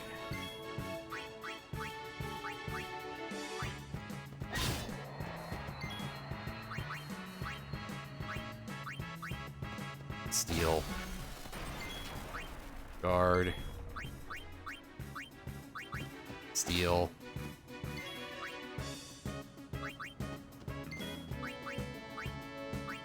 Steal. Let's do a lot of stealing and then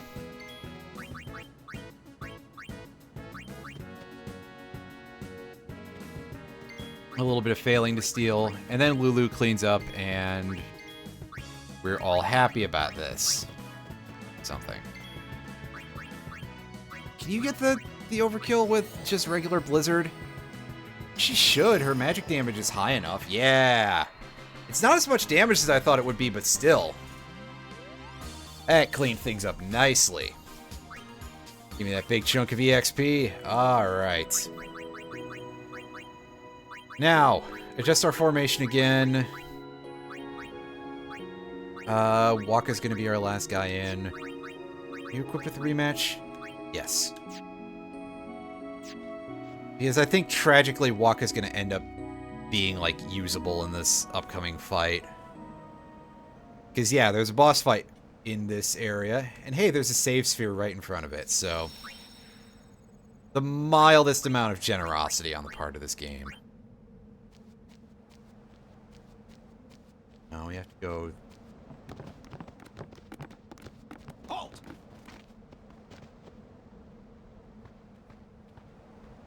Oh, hey, look, it's more of these goons. We can probably Summons one-shot from these. Lord things. Seymour. Come with us. Why would you think that anyone would? We have nothing to discuss with Maester Seymour.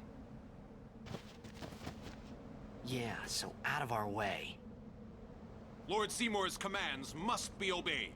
You will come. I warn you. The Maester doesn't need you alive.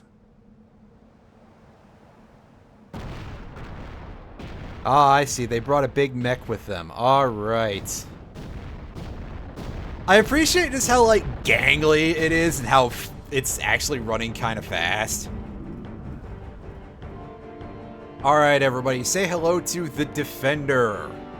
As soon as it lets us actually fight it. This thing has, like, 60,000 HP or something. I don't have sensor weapons anymore, so I don't know for sure.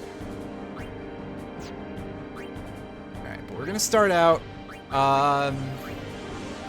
yeah, we'll pivot to the Avenger. Hey, Kimahri, you may have something to steal here, I don't know for sure. Lunar Curtains, those are pretty good. Those cast Shell, I believe.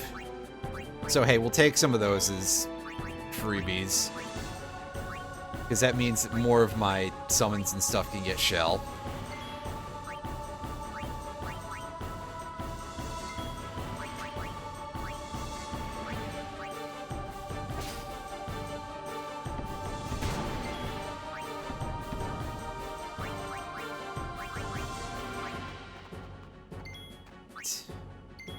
Lock. As you can see, by the way, like, everybody is loaded up with overdrives.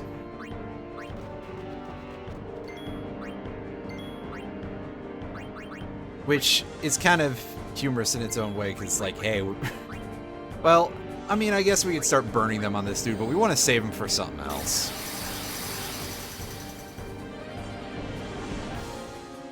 Oh yeah, there's that evade encounter coming in handy. However, as you are probably not surprised to see, this thing has good defense.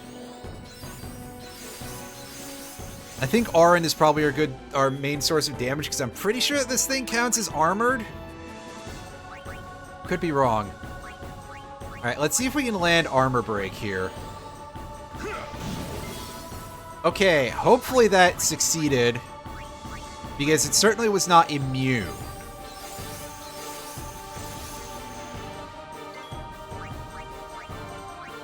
But of course, anything to pump up the amount of damage that we can do through the 60,000 HP that we gotta carve through on this thing always helps. And we're at 4 cheers now.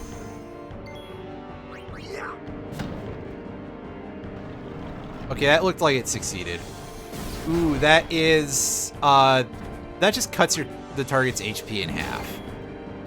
I think it's half of your current HP, not half of your max HP, so that's like a waste of an action, really. Especially if it's targeting Wakka, who doesn't really take, you know, he doesn't take hits from this thing. He just dodges.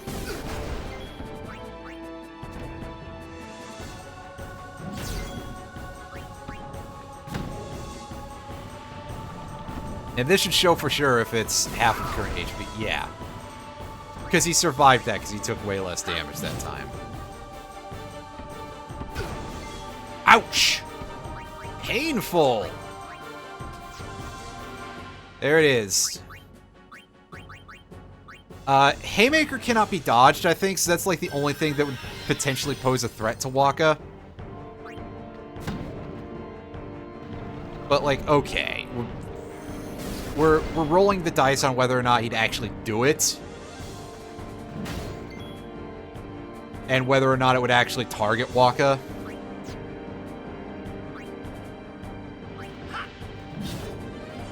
Because, yeah. And yeah, we'll just waste our actions here doing that. And as you can say, aim for Wakka with a regular attack. Nope. No such luck. I probably should have revived Tidus because he just missed out on a chunk of experience. Oh well. Nice overkill. Nice 2 level 2 key spheres. To make sure that we go touch the save sphere in a second.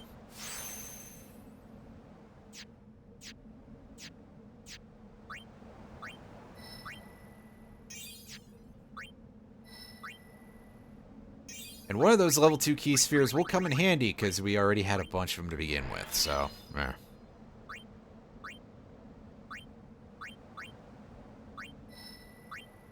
Oh yeah, Lulu doesn't need to spend her levels just yet. She can just sit on that for a moment.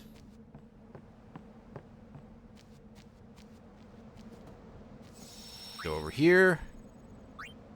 And don't need to make a new save file, it's fine. I think I know what I'm doing.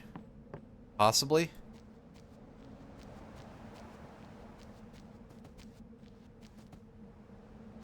This isn't the way in? That way leads down into the valley.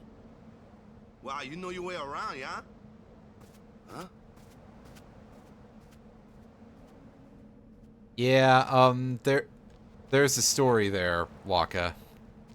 Anyway, we don't care about moving on to Mount Gagazet right now.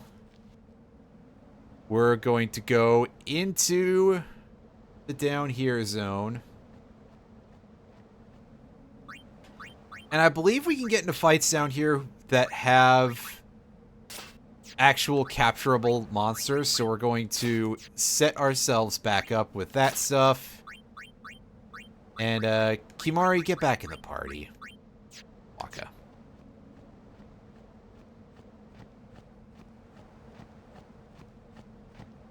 Hey, you.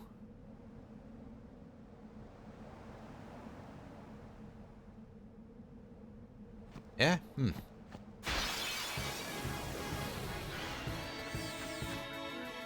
Alright, so we get ourselves, we've got, first of all, we have these dudes that we can just steal from and insta-kill them. And we also have some new monsters. We're starting off with this Epage. This is kind of like something that we've seen earlier in the game. Just stronger. And I guess we can only steal high potions from it. I think we can finally steal good items from the last version of that monster.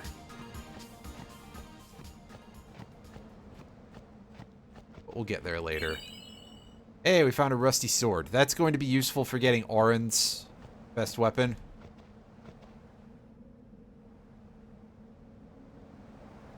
Yeah, I don't know. I think you should do it a little bit away from the cliff, dude. Just my professional opinion, you know. No need to listen to me.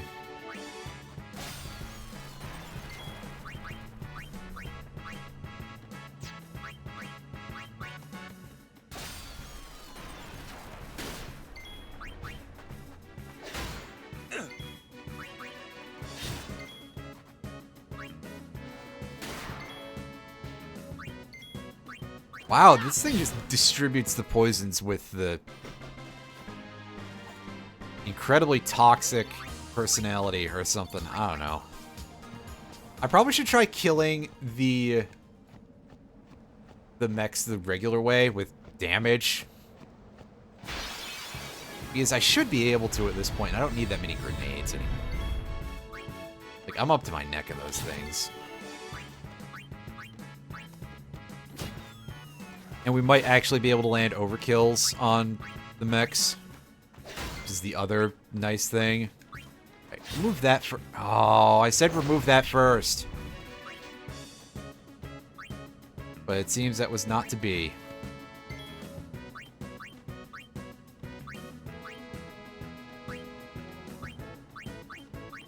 Yeah, and you can see that Yuna's double cast is blacked out because she doesn't have any black magic. So she can't cast anything with that yet, so that's... eh.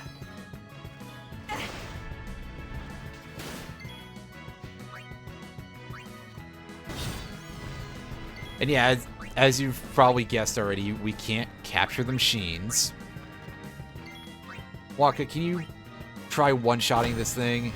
Yes, but he doesn't have enough damage for the overkill. That's unfortunate. No No time to waste. Let's go.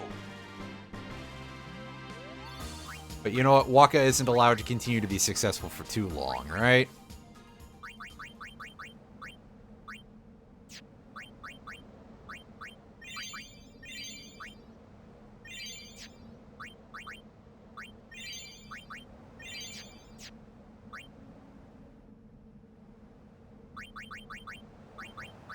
Mission change, yeah, get rid of him.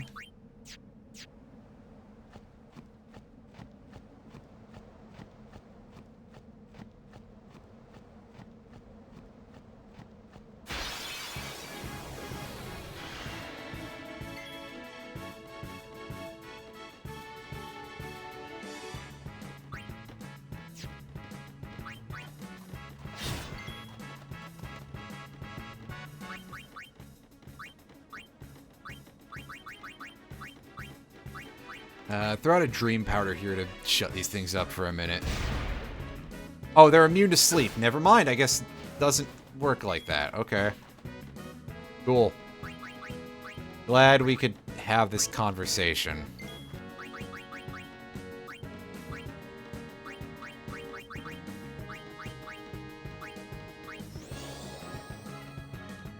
Move the poison.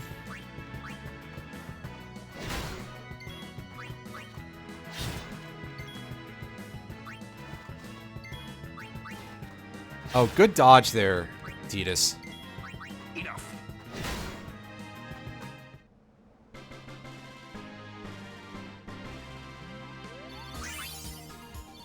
As Auron gets level 10, jeez.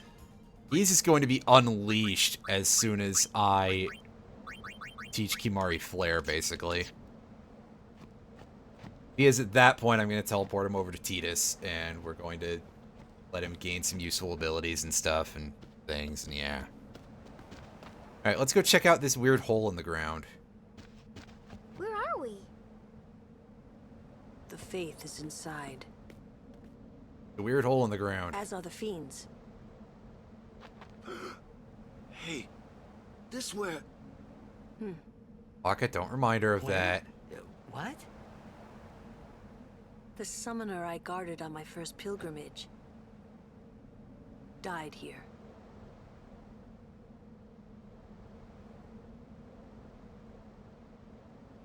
Yuna, let's go. The faith awaits.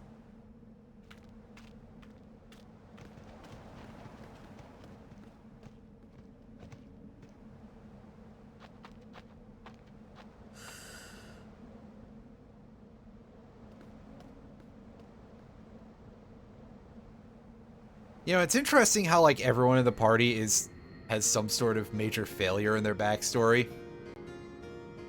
Also, I've been thinking about it a little bit, and it seems very strange to me that, like, every single summoner outside of Braska and Yuna only has one guardian. Like, that seems to me like you are not going to get that kind of role compression in a single person that regularly. Maybe this is why all of them just fail so often. There's a telepad here, but we can't use it yet. And more importantly, we've got some new monsters to deal with.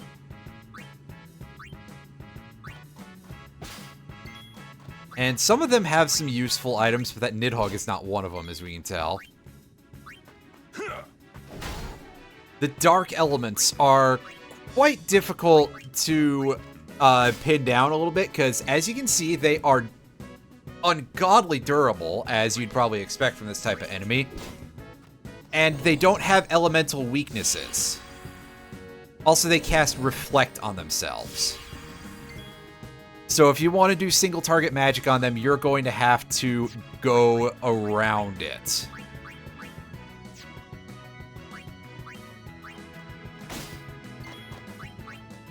So hey, sort of a tricky enemy, mostly by being kind of overtuned instead of being a frustrating puzzle, I guess.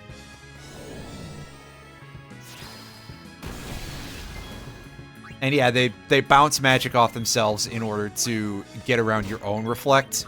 Enough. Because you can only reflect a spell one time. No time to waste. At least in this game. Obviously, I'm pretty sure that's just a recurring thing throughout Final Fantasy, because otherwise you could easily wind up in a locked loop and, you know, the game just kind of fries.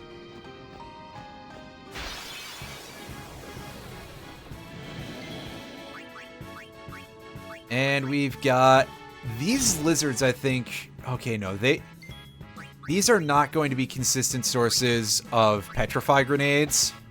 They're going to be consistent sources of soft, I guess. And consistent sources of petrifying Auron as well. Alright.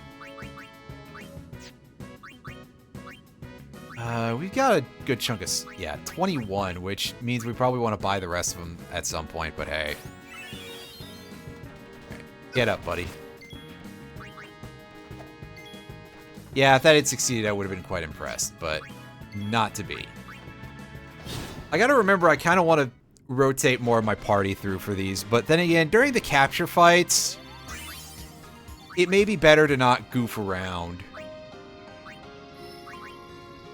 Why are you sending me all the way over there? Double input and so-and-so.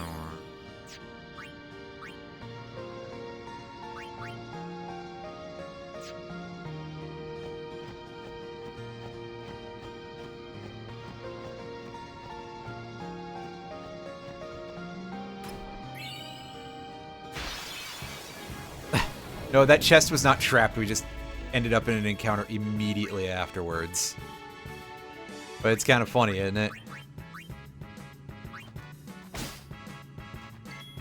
Those shining thorns, by the way, are used for one of the status resist effects. I can't remember which one. Also, hey, Nidhogg has gold hourglasses we can steal. That's nice. That means that we really can only get the hourglass items through rare steals, which means that Master Thief might be a pretty handy thing to have.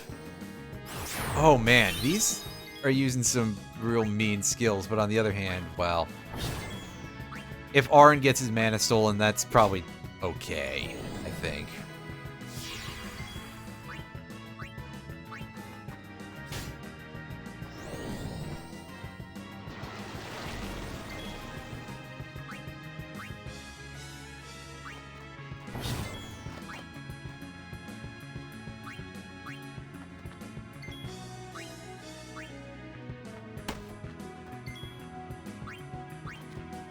Should be the right weapon. I think it's the right weapon model. We'll see in a second. Yeah, there you go.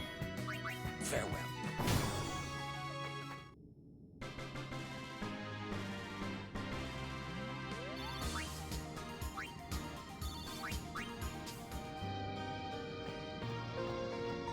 There are other encounters here, I swear. Quite a few, actually. Oh, geez, is this place that short? What's a faith doing in a place like this? Don't ask me. They say it was stolen from a temple long ago. Huh. That's weird. With no faith, summoners cannot train. Without training, they cannot call the final Aeon. Without the final Aeon, they cannot defeat sin. That is why. 'Cause then the summoner won't die. That must be what the thief was thinking. You'd sure like to hope that's how it works.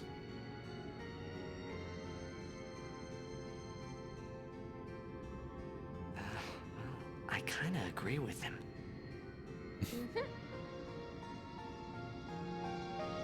Okay, no, there's more places to... I thought this was longer than that. Ooh, here comes a nasty boy. These ghosts can cast Doom. Means that it would be smart to get Kimahri in here to do his business, because he can also learn Doom as an overdrive from them.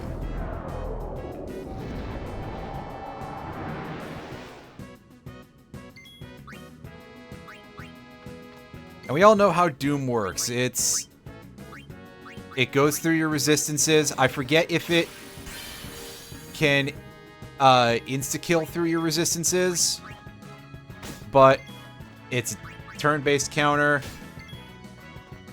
Tells you how long you got until you die. So these guys can apply a little bit of pressure because they cast Doom right off the hop.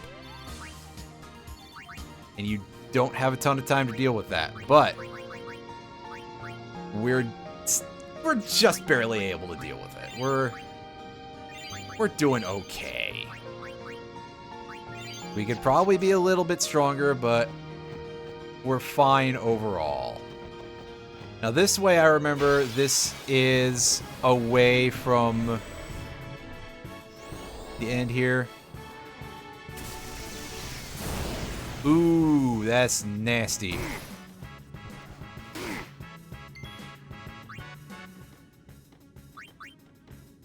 Steal from the Mech Hunter.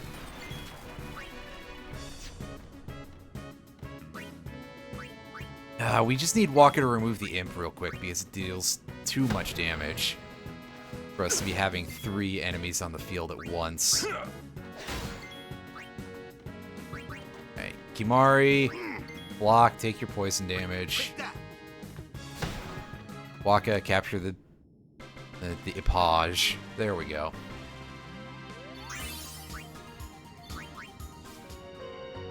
Ooh, that's a pretty nice weapon we just got for Yuna. Fuck off. Game, I hit down.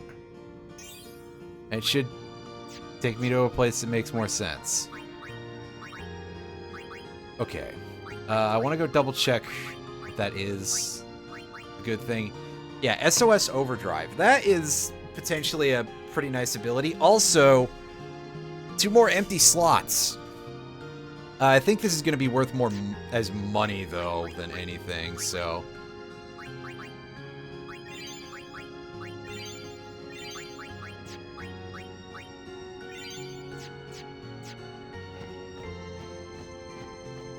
Anyway, this little green room over here, I don't remember if it's actually true. Oh, key sphere. Nice.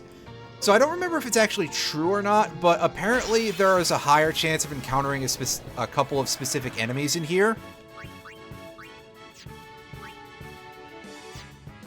And I suppose that we will find out as we take some fights in this area, because I'm going to hang in here for a minute to see if we can push one of those encounters real quick. One of the encounters is the Malboro, and you know what? I'll spoil the other one that I'm thinking of. The other encounter that is supposedly more common here is Tonberry.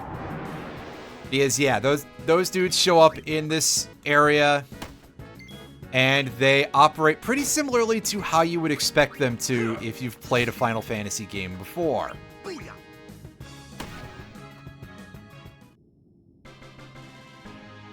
Except that they also have...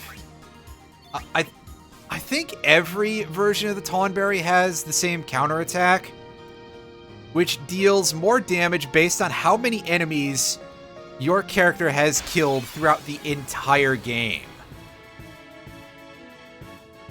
It's pretty interesting. This, however, is not so interesting. We've got the Magic Urn. It's got 5 possible targets, and depending on which one you hit, you will either get an item or it will explode on you.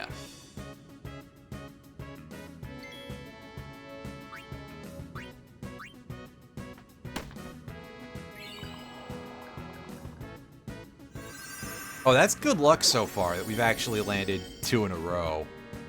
I never get that kind of luck. Ooh, a Soul Spring. That's pretty good. That casts Osmos, I think. Yeah, that is a failure.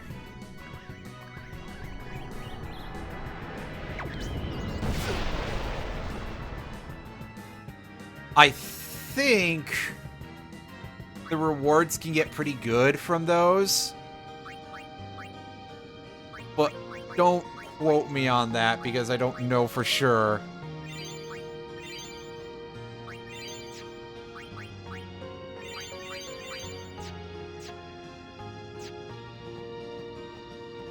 Actually, I'll look and see if it's on here.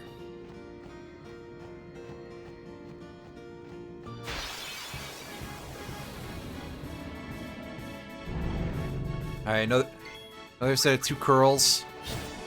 We don't care about capturing these because we have them already.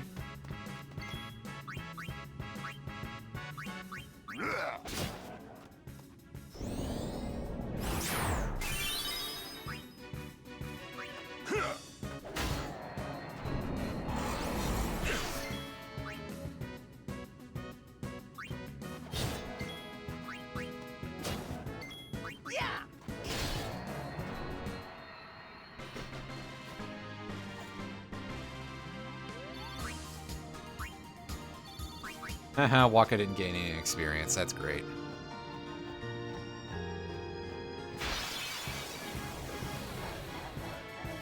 Hey, there's our pal. Mug. Oh, just a high potion. Boo. And yeah, here it comes. Oh, jeez. That ain't great. Yeah, so you can probably guess that Tonberries in this game can be a real problem. Like, more than usual. I feel like they're kind of a meme in other Final Fantasy games, but here, my god, if they counter you for, like, your entire HP meter every time you hit them, that's kind of grody. Just slowly ambles forward.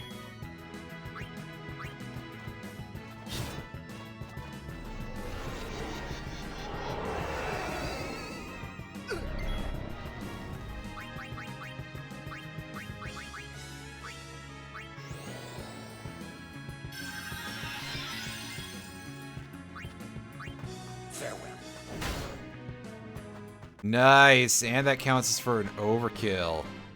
Heck yeah. Everybody gains a level out of it? Oh, yes. Alright. Yuna, go ahead and get your, like, 1 point of defense or something. Oh, that's 4. That's actually good. Right, Tidus, get your... I think that's actually a 4 strength node, which is fantastic. Tidus needs the damage, that's for sure. Kimahri, you know what you're here for. You're the pack mule. Get Flare. And now we want to use a teleport sphere. Go and find the start of Tidus's grid, which will be right over here. That's right, we're spending up a bunch of these precious resources now.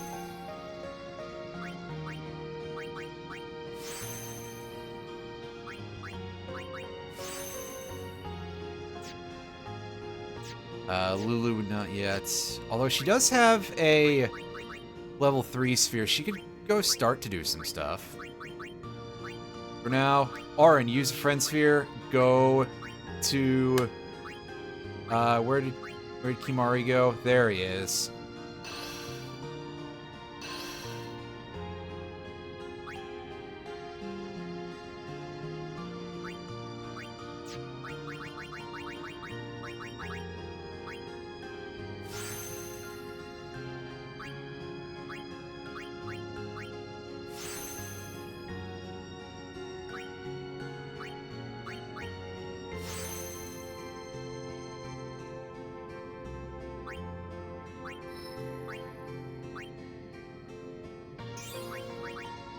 As now is the time for Auron to go and stock up on a bunch of buffs.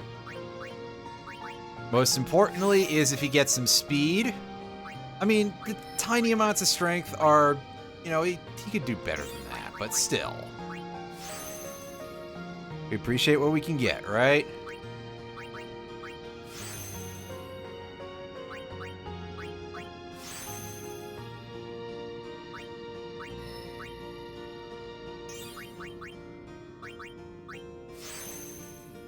Yes, a little bit more MP for Auron. That is good business.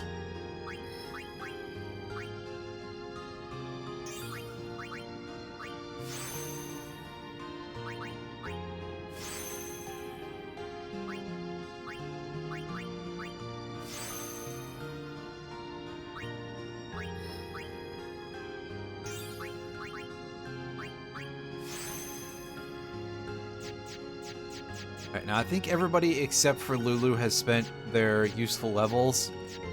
And now that Auron has successfully been our mule, I did not mean to snap use that so fast. That was silly.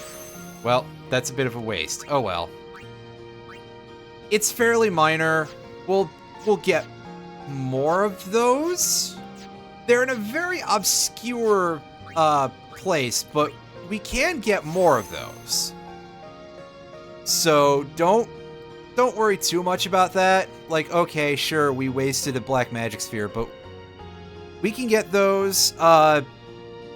We can get those from bribing an enemy later in the game for like 152,000 gil, which is a lot, but in the grand scheme, maybe not so much. And even saying that, like, these things are actually kind of useless. Not gonna lie, they can only be used to add magic plus 10 to your weaponry, which, holy fuck, that's disgustingly expensive of a thing to put them to use for, because I believe you can get magic plus 20 on your weapons significantly more cheaply. Just not with our current set of resources.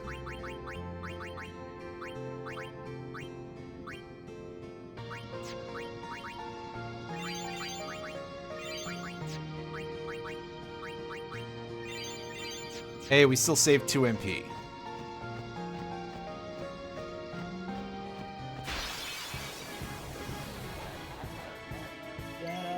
I have a bad feeling about this. You don't say there, Ratchet and Clank. You can really tell there that they're both James Arnold Taylor. At least for a second.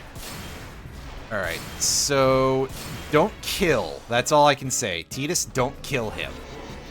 Just wanted to soften it up a little bit, and that was some pretty significant softening. So now I believe that Auron can get the insta-kill here.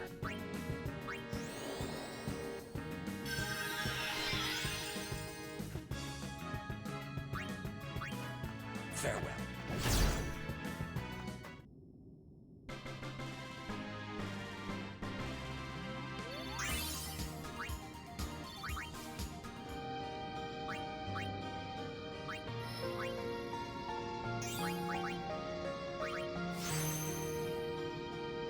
How much is that strength node for? 3 points. That's pretty good. I'd want that for Aeon buffs. Speaking of which, I actually remembered. I mean, I was heading out anyway, but I did remember that there's something else for me to get here. And by here, I mean in the Calm Lands in general. Mari, I think that's just a Phoenix down. Yeah, it's just got Phoenix down to steal.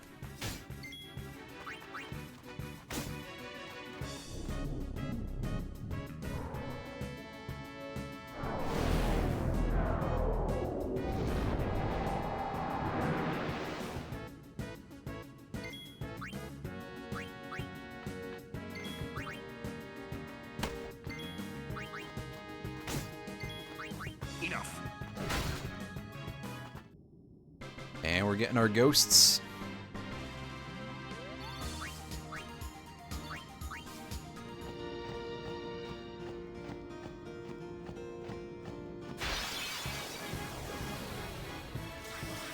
Ah, right. I knew there were more enemies here that we hadn't fought yet, and this is one of them. Oh, if Tidus can't one-shot these, then he's, like, not useful in this fight. Auron, did you get blinded too? You got blinded. Oh, so did Alright. Imari.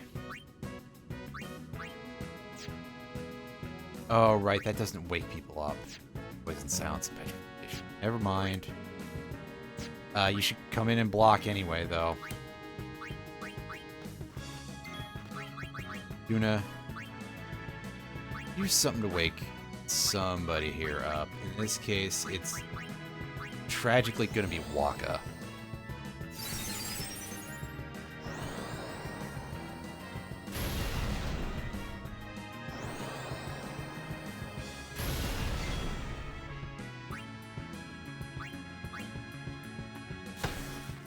And Waka can't one-hit kill these either. Hooray! This is gonna suck. This is basically just the orange show as soon as somebody wakes up. If they wake up. Well, there's Tidus getting to his feet. At the very least, Tidus should be able to mug the weakened ones for free money. Good fucking lord! Wow, that was... that was a surgical strike! I mean, yeah, I agree, fuck Waka, but... like, wow, okay. That seems a little bit unnecessary.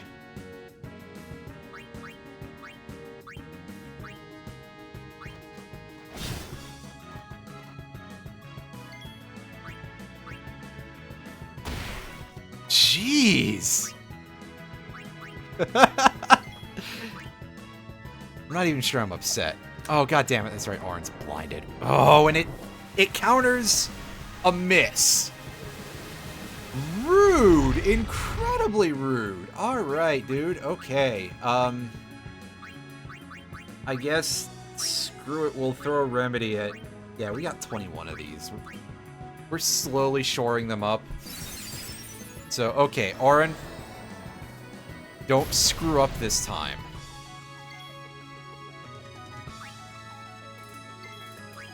Farewell. I'm pretty sure this thing just counters anything, then. Ugh. Rude. Rude, rude, rude, rude, rude. Wow. Ever seen such rudeness?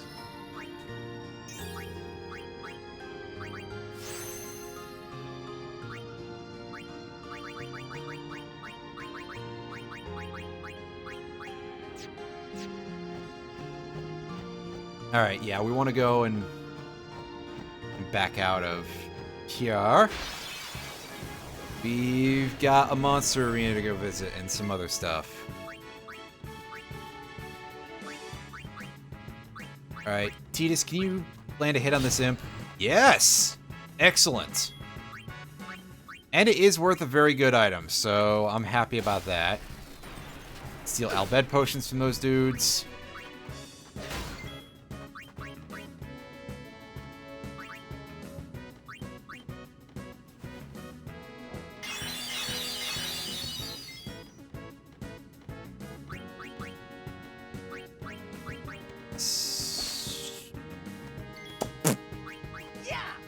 I don't know what that noise was, but it sure was, wasn't it?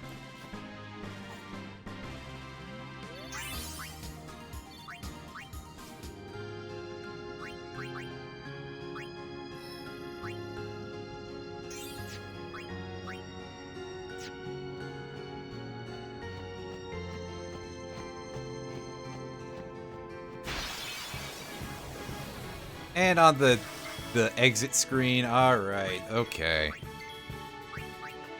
Go ahead and be that rude, alright. Thankfully, we can just, like, walk out of these encounters pretty soon, because... if we don't gotta fight them, why bother, right?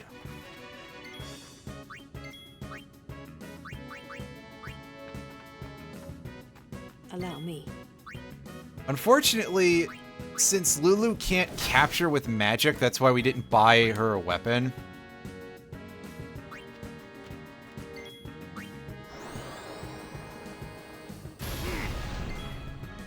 It's not like a thing that's limited to just her. It's nobody can capture with magic. Because, hey, why let you have fun, right? Farewell. No time to waste. Let's go. So that's a big part of why I didn't just like, hey, yeah, just have her eliminate. Yeah, she could, but it wouldn't do a ton of good here. But hey, Riku got a level, which is great. We can get her a little bit closer to learning Bribe.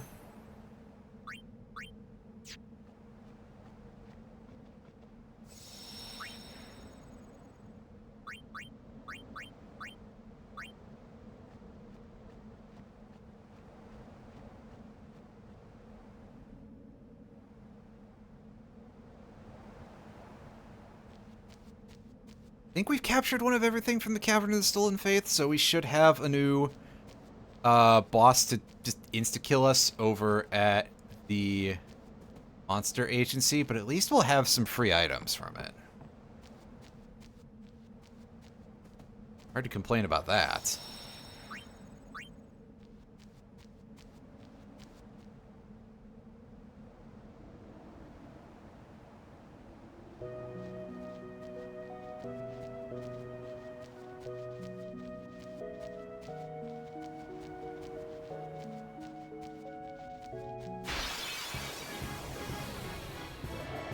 What do we got? Oh, these garbage friends. Alright. The Garbage Pail Kids. They're back. For some reason. Give us a slice and dice.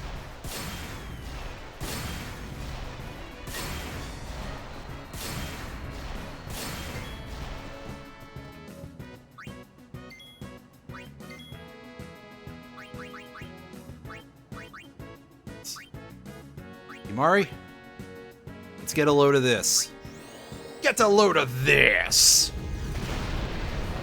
Yeah, see, even with his pathetic stats, he can kill things now. He probably needs a more magic-oriented weapon, but I'll deal with that in due time.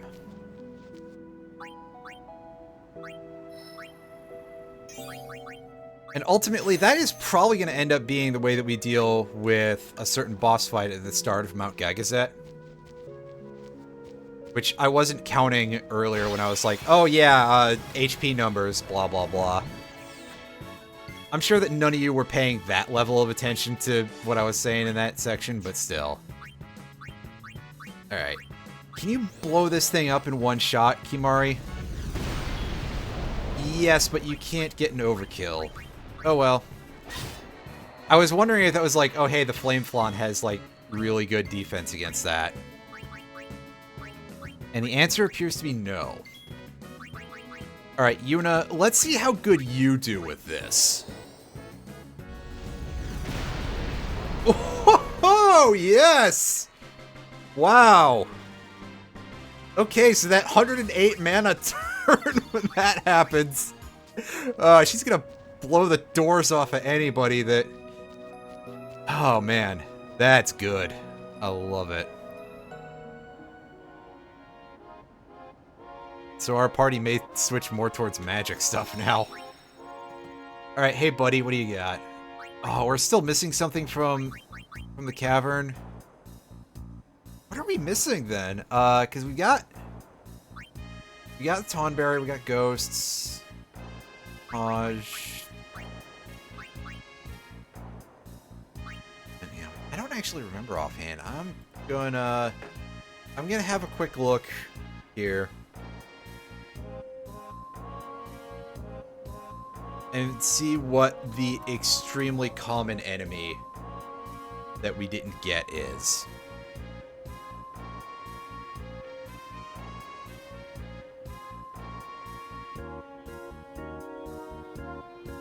Okay, I see what enemy we've missed.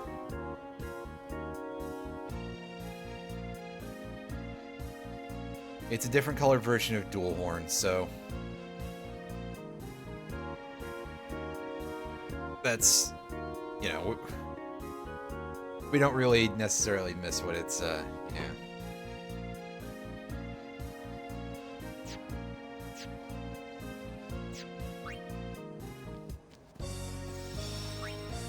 I'm gonna hit save here, even though, yeah, we moved like all of 5 inches, but still.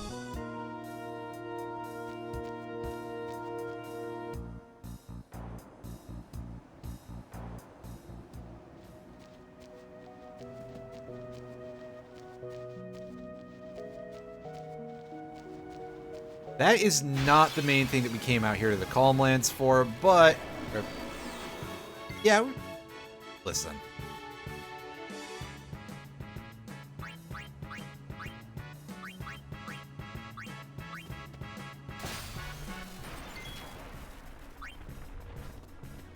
Or I suppose don't if you prefer.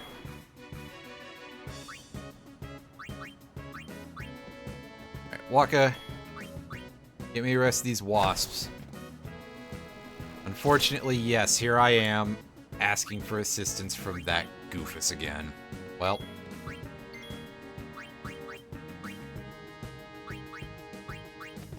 We should probably be leveling Riku up also. So that way she can get bribes sooner, and I can be like, hey, yeah, that's a move that we're not going to use for another week. Yeah.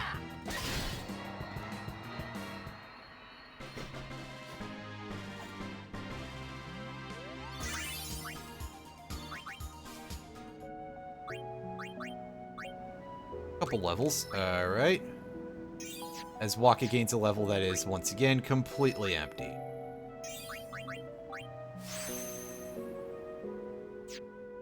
It's a huge investment, but I will go and get that extra point of strength for Yuna. Extra 3 points of strength, rather.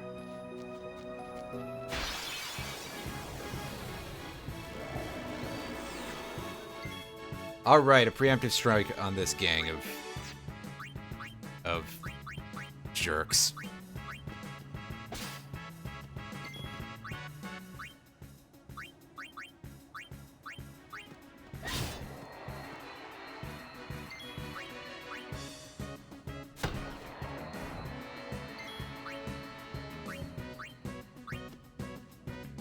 Well then, what next?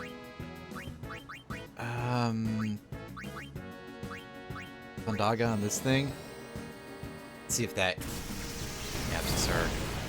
Yeah, there we go. The overkill we've been hoping for a while. Picking up those poison fangs, they're gonna come in handy. I don't remember if Biron and Yankee are weak to any status effects, so they may not be that helpful in the end, but it's not for not trying, you know?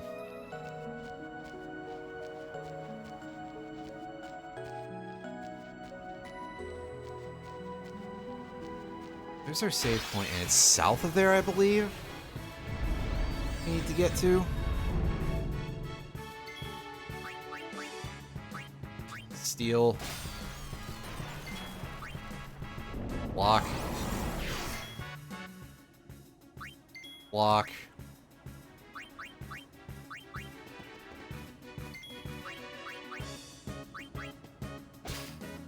Yoink.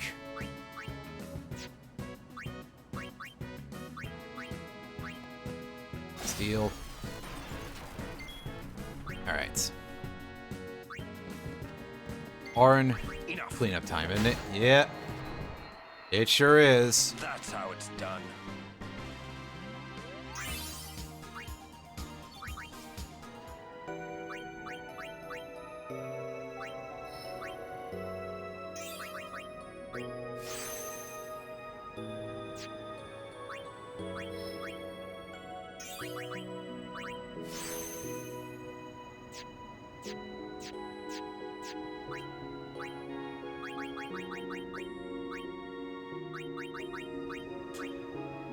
Alright, so we don't have any of the evasive enemies to capture anymore.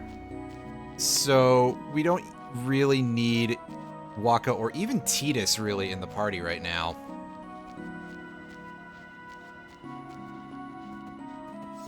So we can have just Auron and we can have the grenade tossing fellas.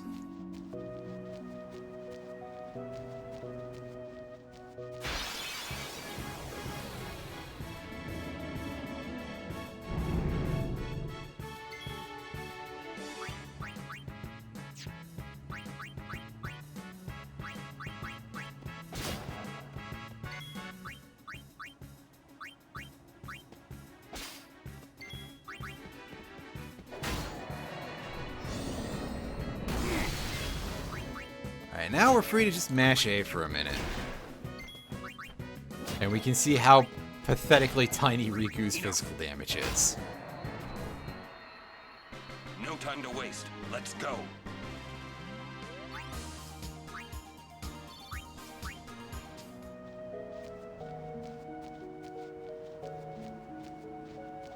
There we go. I was looking for Belgamine over there. And we get into another fight just before, just to really rub it in. I don't know what we're rubbing it in, but, you know.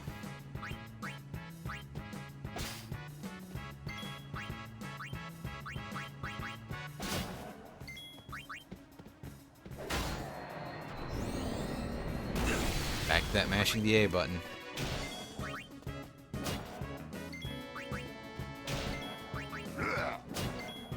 Farewell.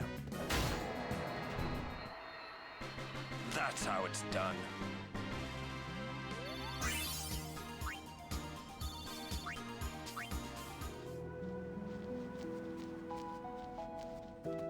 Alright, you. Oh, you again. You're quite the notorious traitor these days. Yeah, What's we've it to you? had some problems. Oh, you shouldn't take what the Maester say too seriously. For Finally, summoners, someone with some destroying sense around sin here. is everything. We are no tools of Yevon. Understand? Yes, So, are you up to the task? I do not know, but I will do my best. You've got spirit, but you'll need more to beat Sin. An Aeon duel. Show me what you're made of. Alright, here we go. I'm pretty sure she summons, Before we begin, pretty sure she summons I've just Bahamut. healed- Because, yeah, at this point, what would you expect, really? Oh no, she's summoning Shiva instead. Interesting.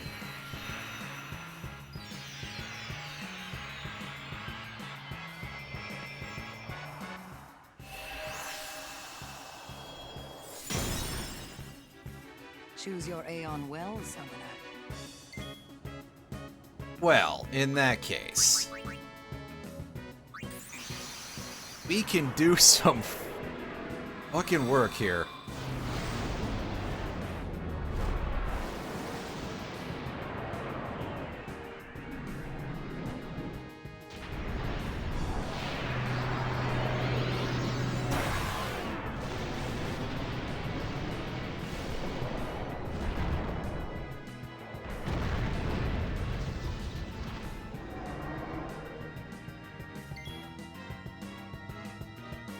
Alright. We bought haste for Bahamut, so that should ease this significantly.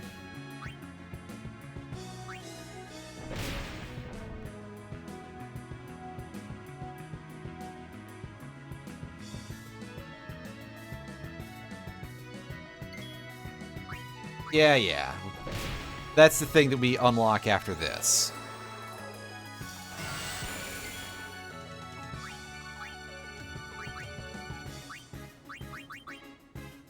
Let's see how Firaga does here in terms of damage. Surely it should hit a little... I don't know, it's not worth spending that much mana on every turn.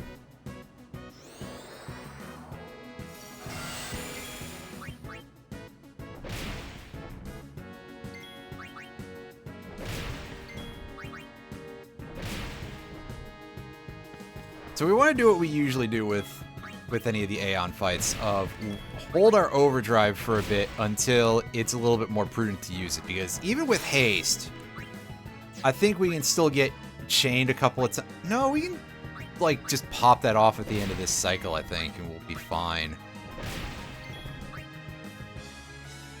No, we would get hit twice in a row. That's unfortunate. Oh well. We turned this into a mash-a-thon. Oops.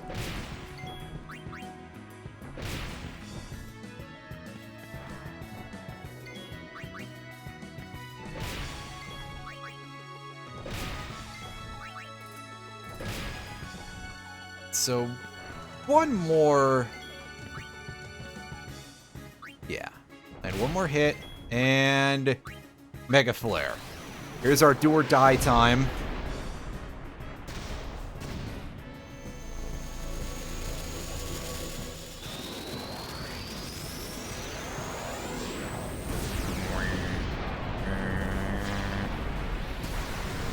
And that should do some big numbers, because, I mean, that's kind of what Bahamut's thing is. Yeah, over 20 grand. And, of course, that's an overkill. I mean, really. To be fair, at that point, that would be. Stop. That is enough.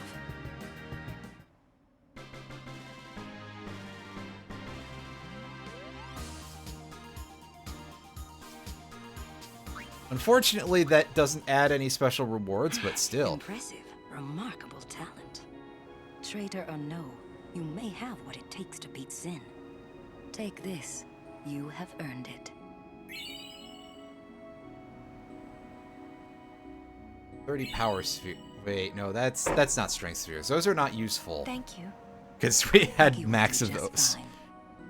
But if you ever feel like you want more training, seek the hidden temple of Remium. I will be waiting there. Farewell.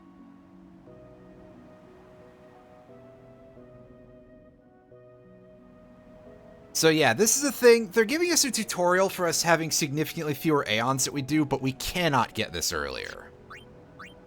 The Aeon Soul allows us to feed them items in order to buff their stats directly. This is nice-ish, but you'll see that it's pretty expensive. Like, yeah, they eat your red spheres, which, okay, you can get a bunch of them with reasonable ease. But they also only raise points by... They only raise stats by 1 point a pop. It is a little bit costly, shall we say. But it's there. It's an option.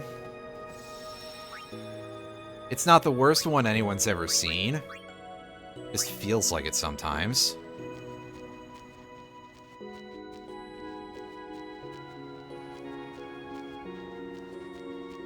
Anyway, with that said, we're going to go and see if we can't grab that last monster in the Cavern of the Stolen Faith.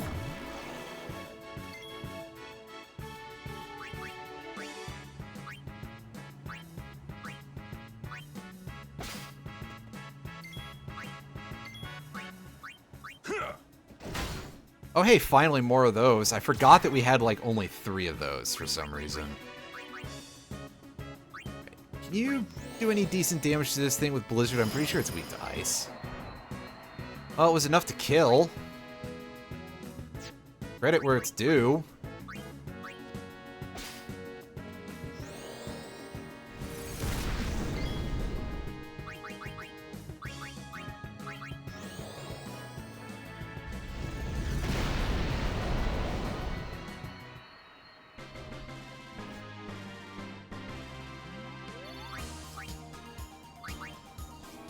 Oh hey, Kimahri, have you had that level for a bit that I forgot to spend? Oops. Let me fix that real quick. Excuse me.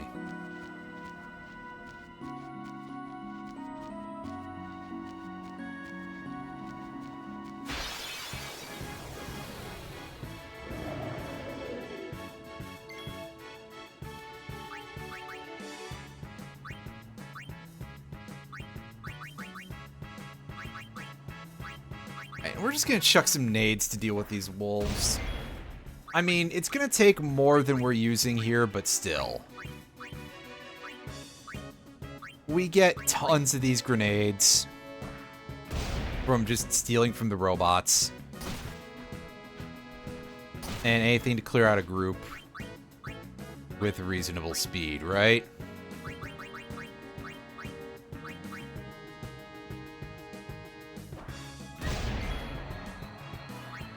Plus, it softens up the ogre nicely to guarantee a kill. That's how it's done.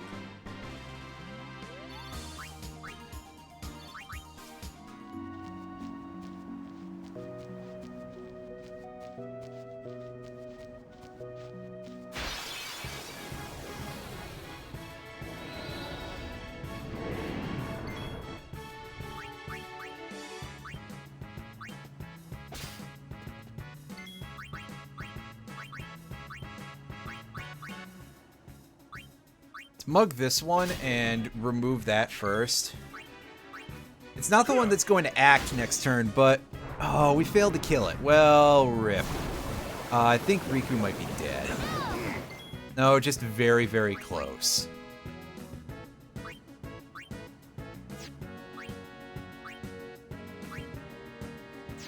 Nah, forget the high potion. Let's use the AoE heal because, yeah.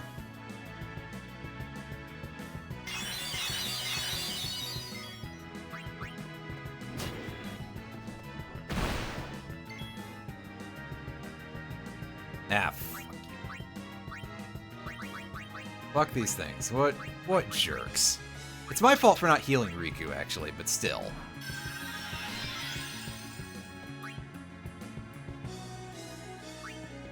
Capture it. Not Waka. I just immediately, as soon as I knew I was going to be upset, my immediate instinct was to blame Waka. Listen, I think it's fair.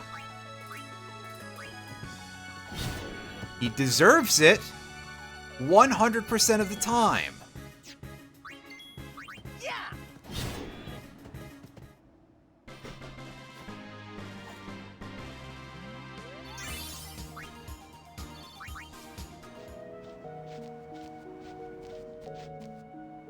Alright. Now, this time, let's try actually remembering to heal. Huh? Yeah, that'll be the intelligent way to go about our lives. That's better.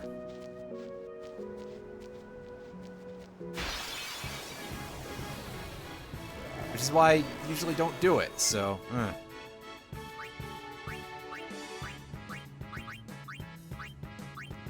Grab that.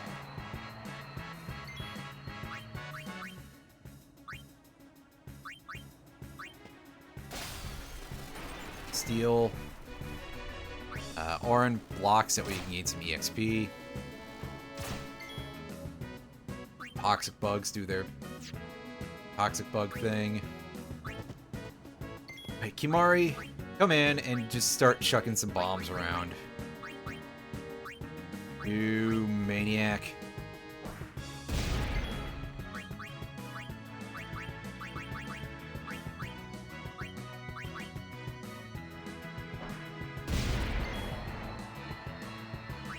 Oh, hey, neat. That should let us save one of them. Just lancet this guy to death. Yeah.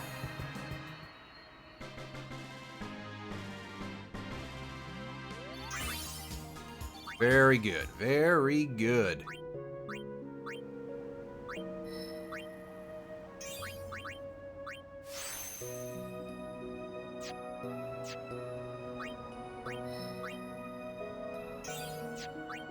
And hey, we got Tidus a level there, and we didn't even have to give one to Waka.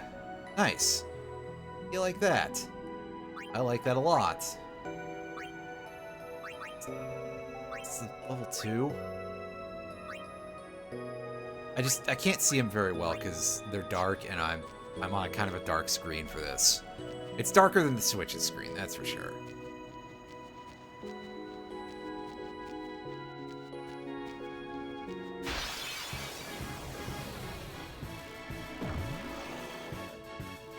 Of course we got back attack. That ain't nice.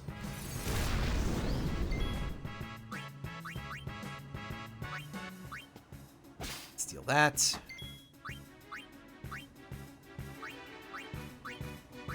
Steal that.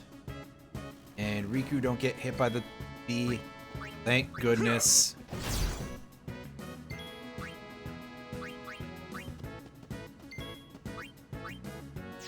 Lulu. Water on this thing, maybe? I don't know what it's weak to offhand. But it certainly died to it, so okay. Kimahri, Flare. End this thing's entire career. That's right. That's what we like to see.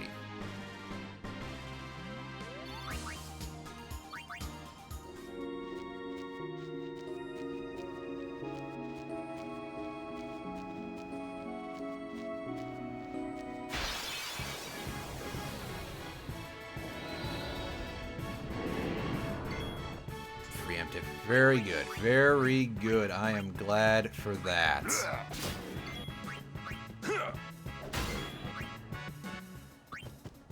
Tidus, come in and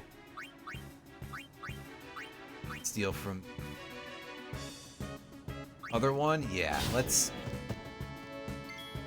Let's do it this sort of pattern, alright? Yeah, I was gonna say, he can't kill that. And now we should only need one more of these, and then we'll be done with this particular monster. So that's cool. Waka, you just come in and clean up. Be upset about that a little bit. But only a small amount.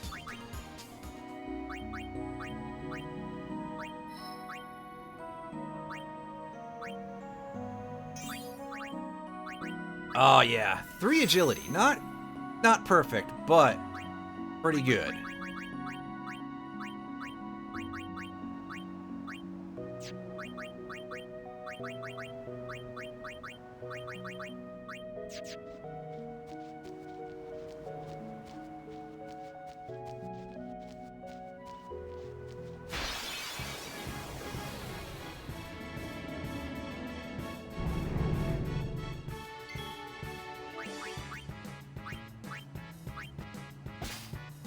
Steal that mana spring.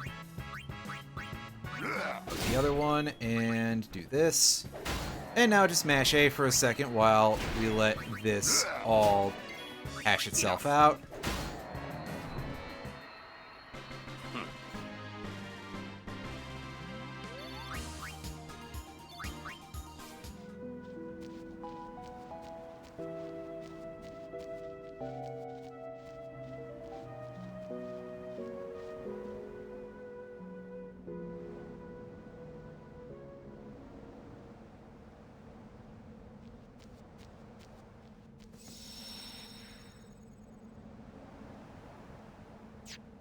There's another save point out front, so we'll save there.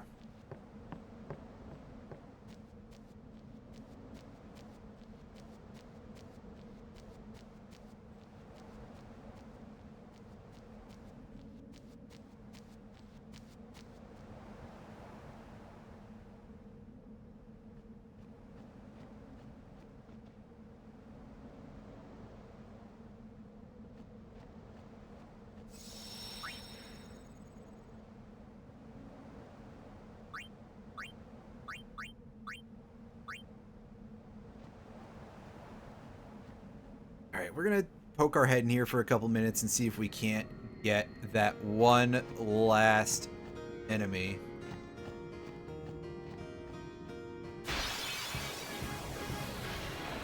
Oh, there it is! Well, that was fast.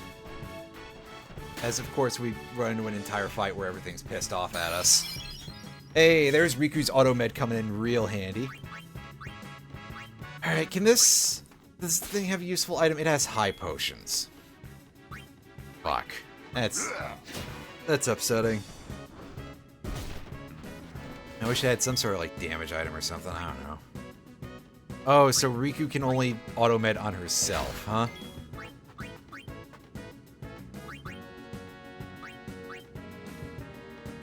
Right, use an Albed potion.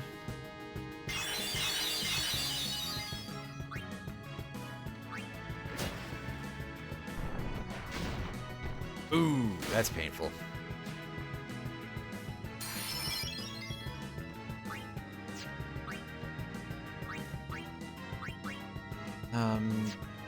No need to do that if we're just gonna go save afterwards. And there we go. That is the last enemy for that location captured.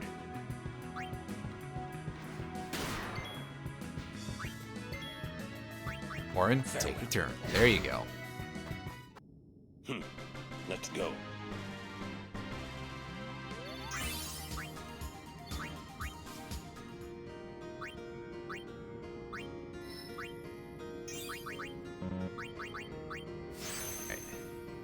Yay, Kimahri can run from a battle. That's not useful at all, actually. Hooray.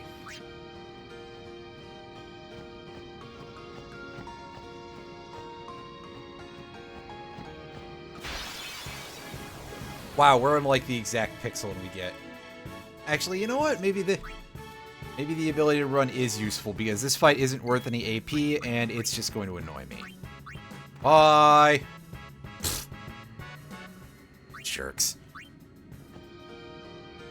Yeah, we literally, as soon as we got out of the battle, we just auto-walked out. That's fantastic. We'll wait to save until after we're done with this area. Done with this last thing, pardon me.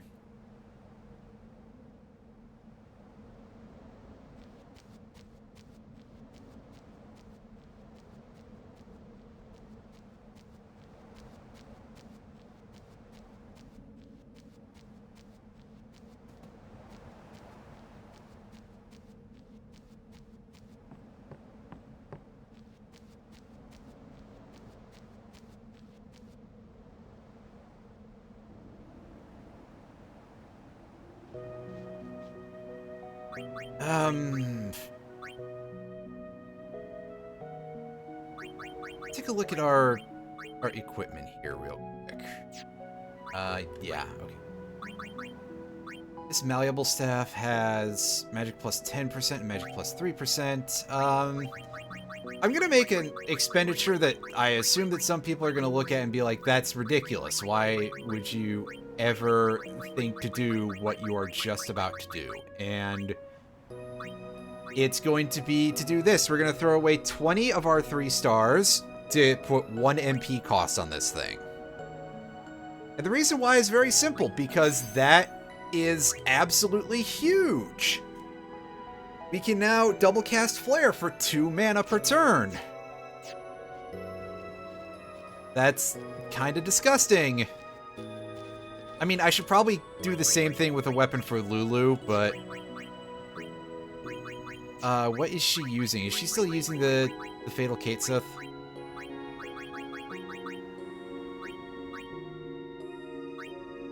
Yeah. We don't have a weapon for her right now to do that with. I'll deal with that later. But that's going to let us just absolutely annihilate most bosses. Ah, yes. This is a form of this encounter that I get a lot. Where we'll just get back attacked by these dudes and they will just... The Anacondars, for some reason, absolutely love spamming the hell out of Stone Gaze. They just are like, hey, yeah, I got a free action. I'm gonna petrify a member of your party. As I just have to kind of sit there and be like, okay, asshole, what's wrong with you? All right, all right. Can we kill that thing yet? No, we can't. All right, Auron. You should be able to one-shot that dude, right? Yes.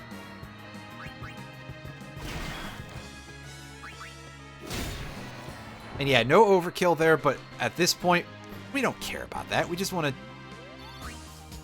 get somewhere a little safer, that's all.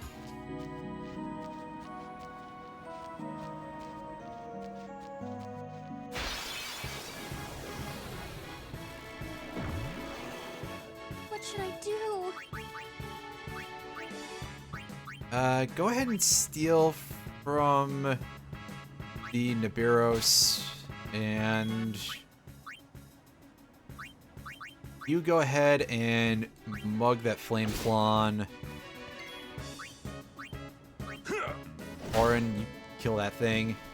Hooray! Those are less of a problem. Anyway, send Yuna in and let's just watch some absolute hilariousness.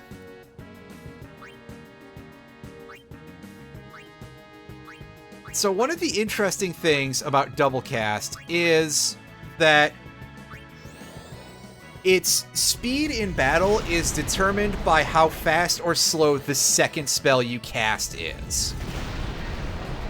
So you can start off with having Ultima, and then you follow it up with like whatever one of the fastest spells, which I'm pretty sure includes Flare, and it'll be like you're just casting the other one at that in terms of speed.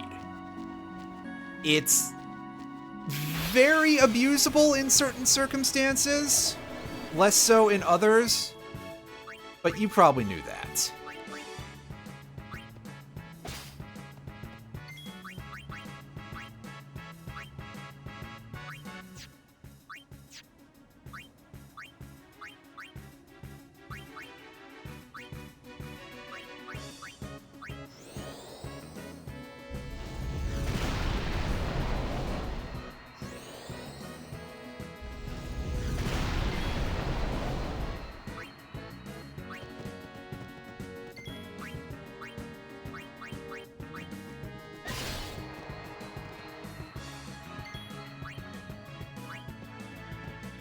So be it. Farewell. Give me that overkill. Yeah, and the crit to absolutely confirm. Very well done, Auron. Good work, Chief. Way more than you had to do, but still.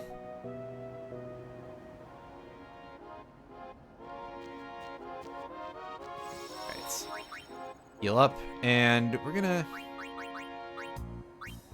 set everybody's gear here real quick.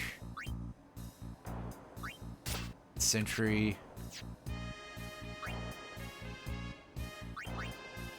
So you can have the Avenger, even though I don't think it matters. Alright, so let's see if we can actually beat this thing. I don't think we'll be able to. And wow, only 40 silver hourglasses? Fuck, dude. Those are not easy to get.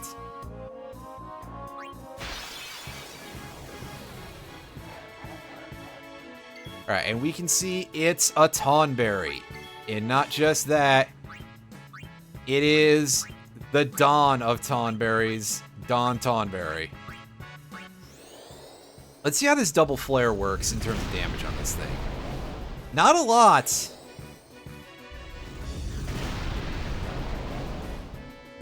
And it does still get to cast Karma on us.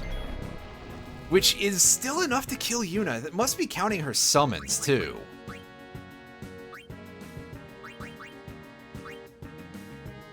Either that, or it has a stronger multiplier for this dude compared to the other bosses.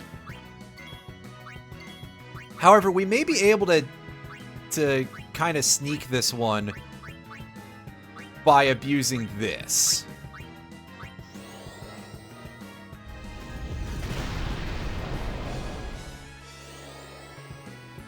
Because I think this dude has less than 500,000 HP, so... Actually, that's still really an unbelievably huge amount of... Yeah, why am I doing this? Oh, well. Still, I got to demo some stuff, and she clearly needs more HP.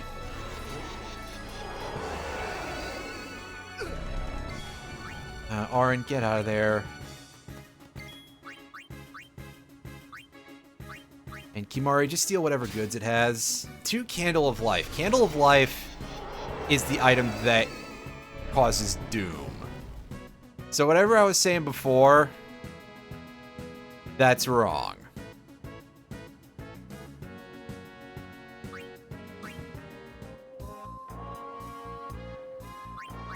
Anyway, yeah, those things, that thing hurts. We're gonna deal with these later. You don't have a super duper boss yet. Oh well. Anywho. Yeah, so we're saving again. And that's going to round it out for this session, everybody.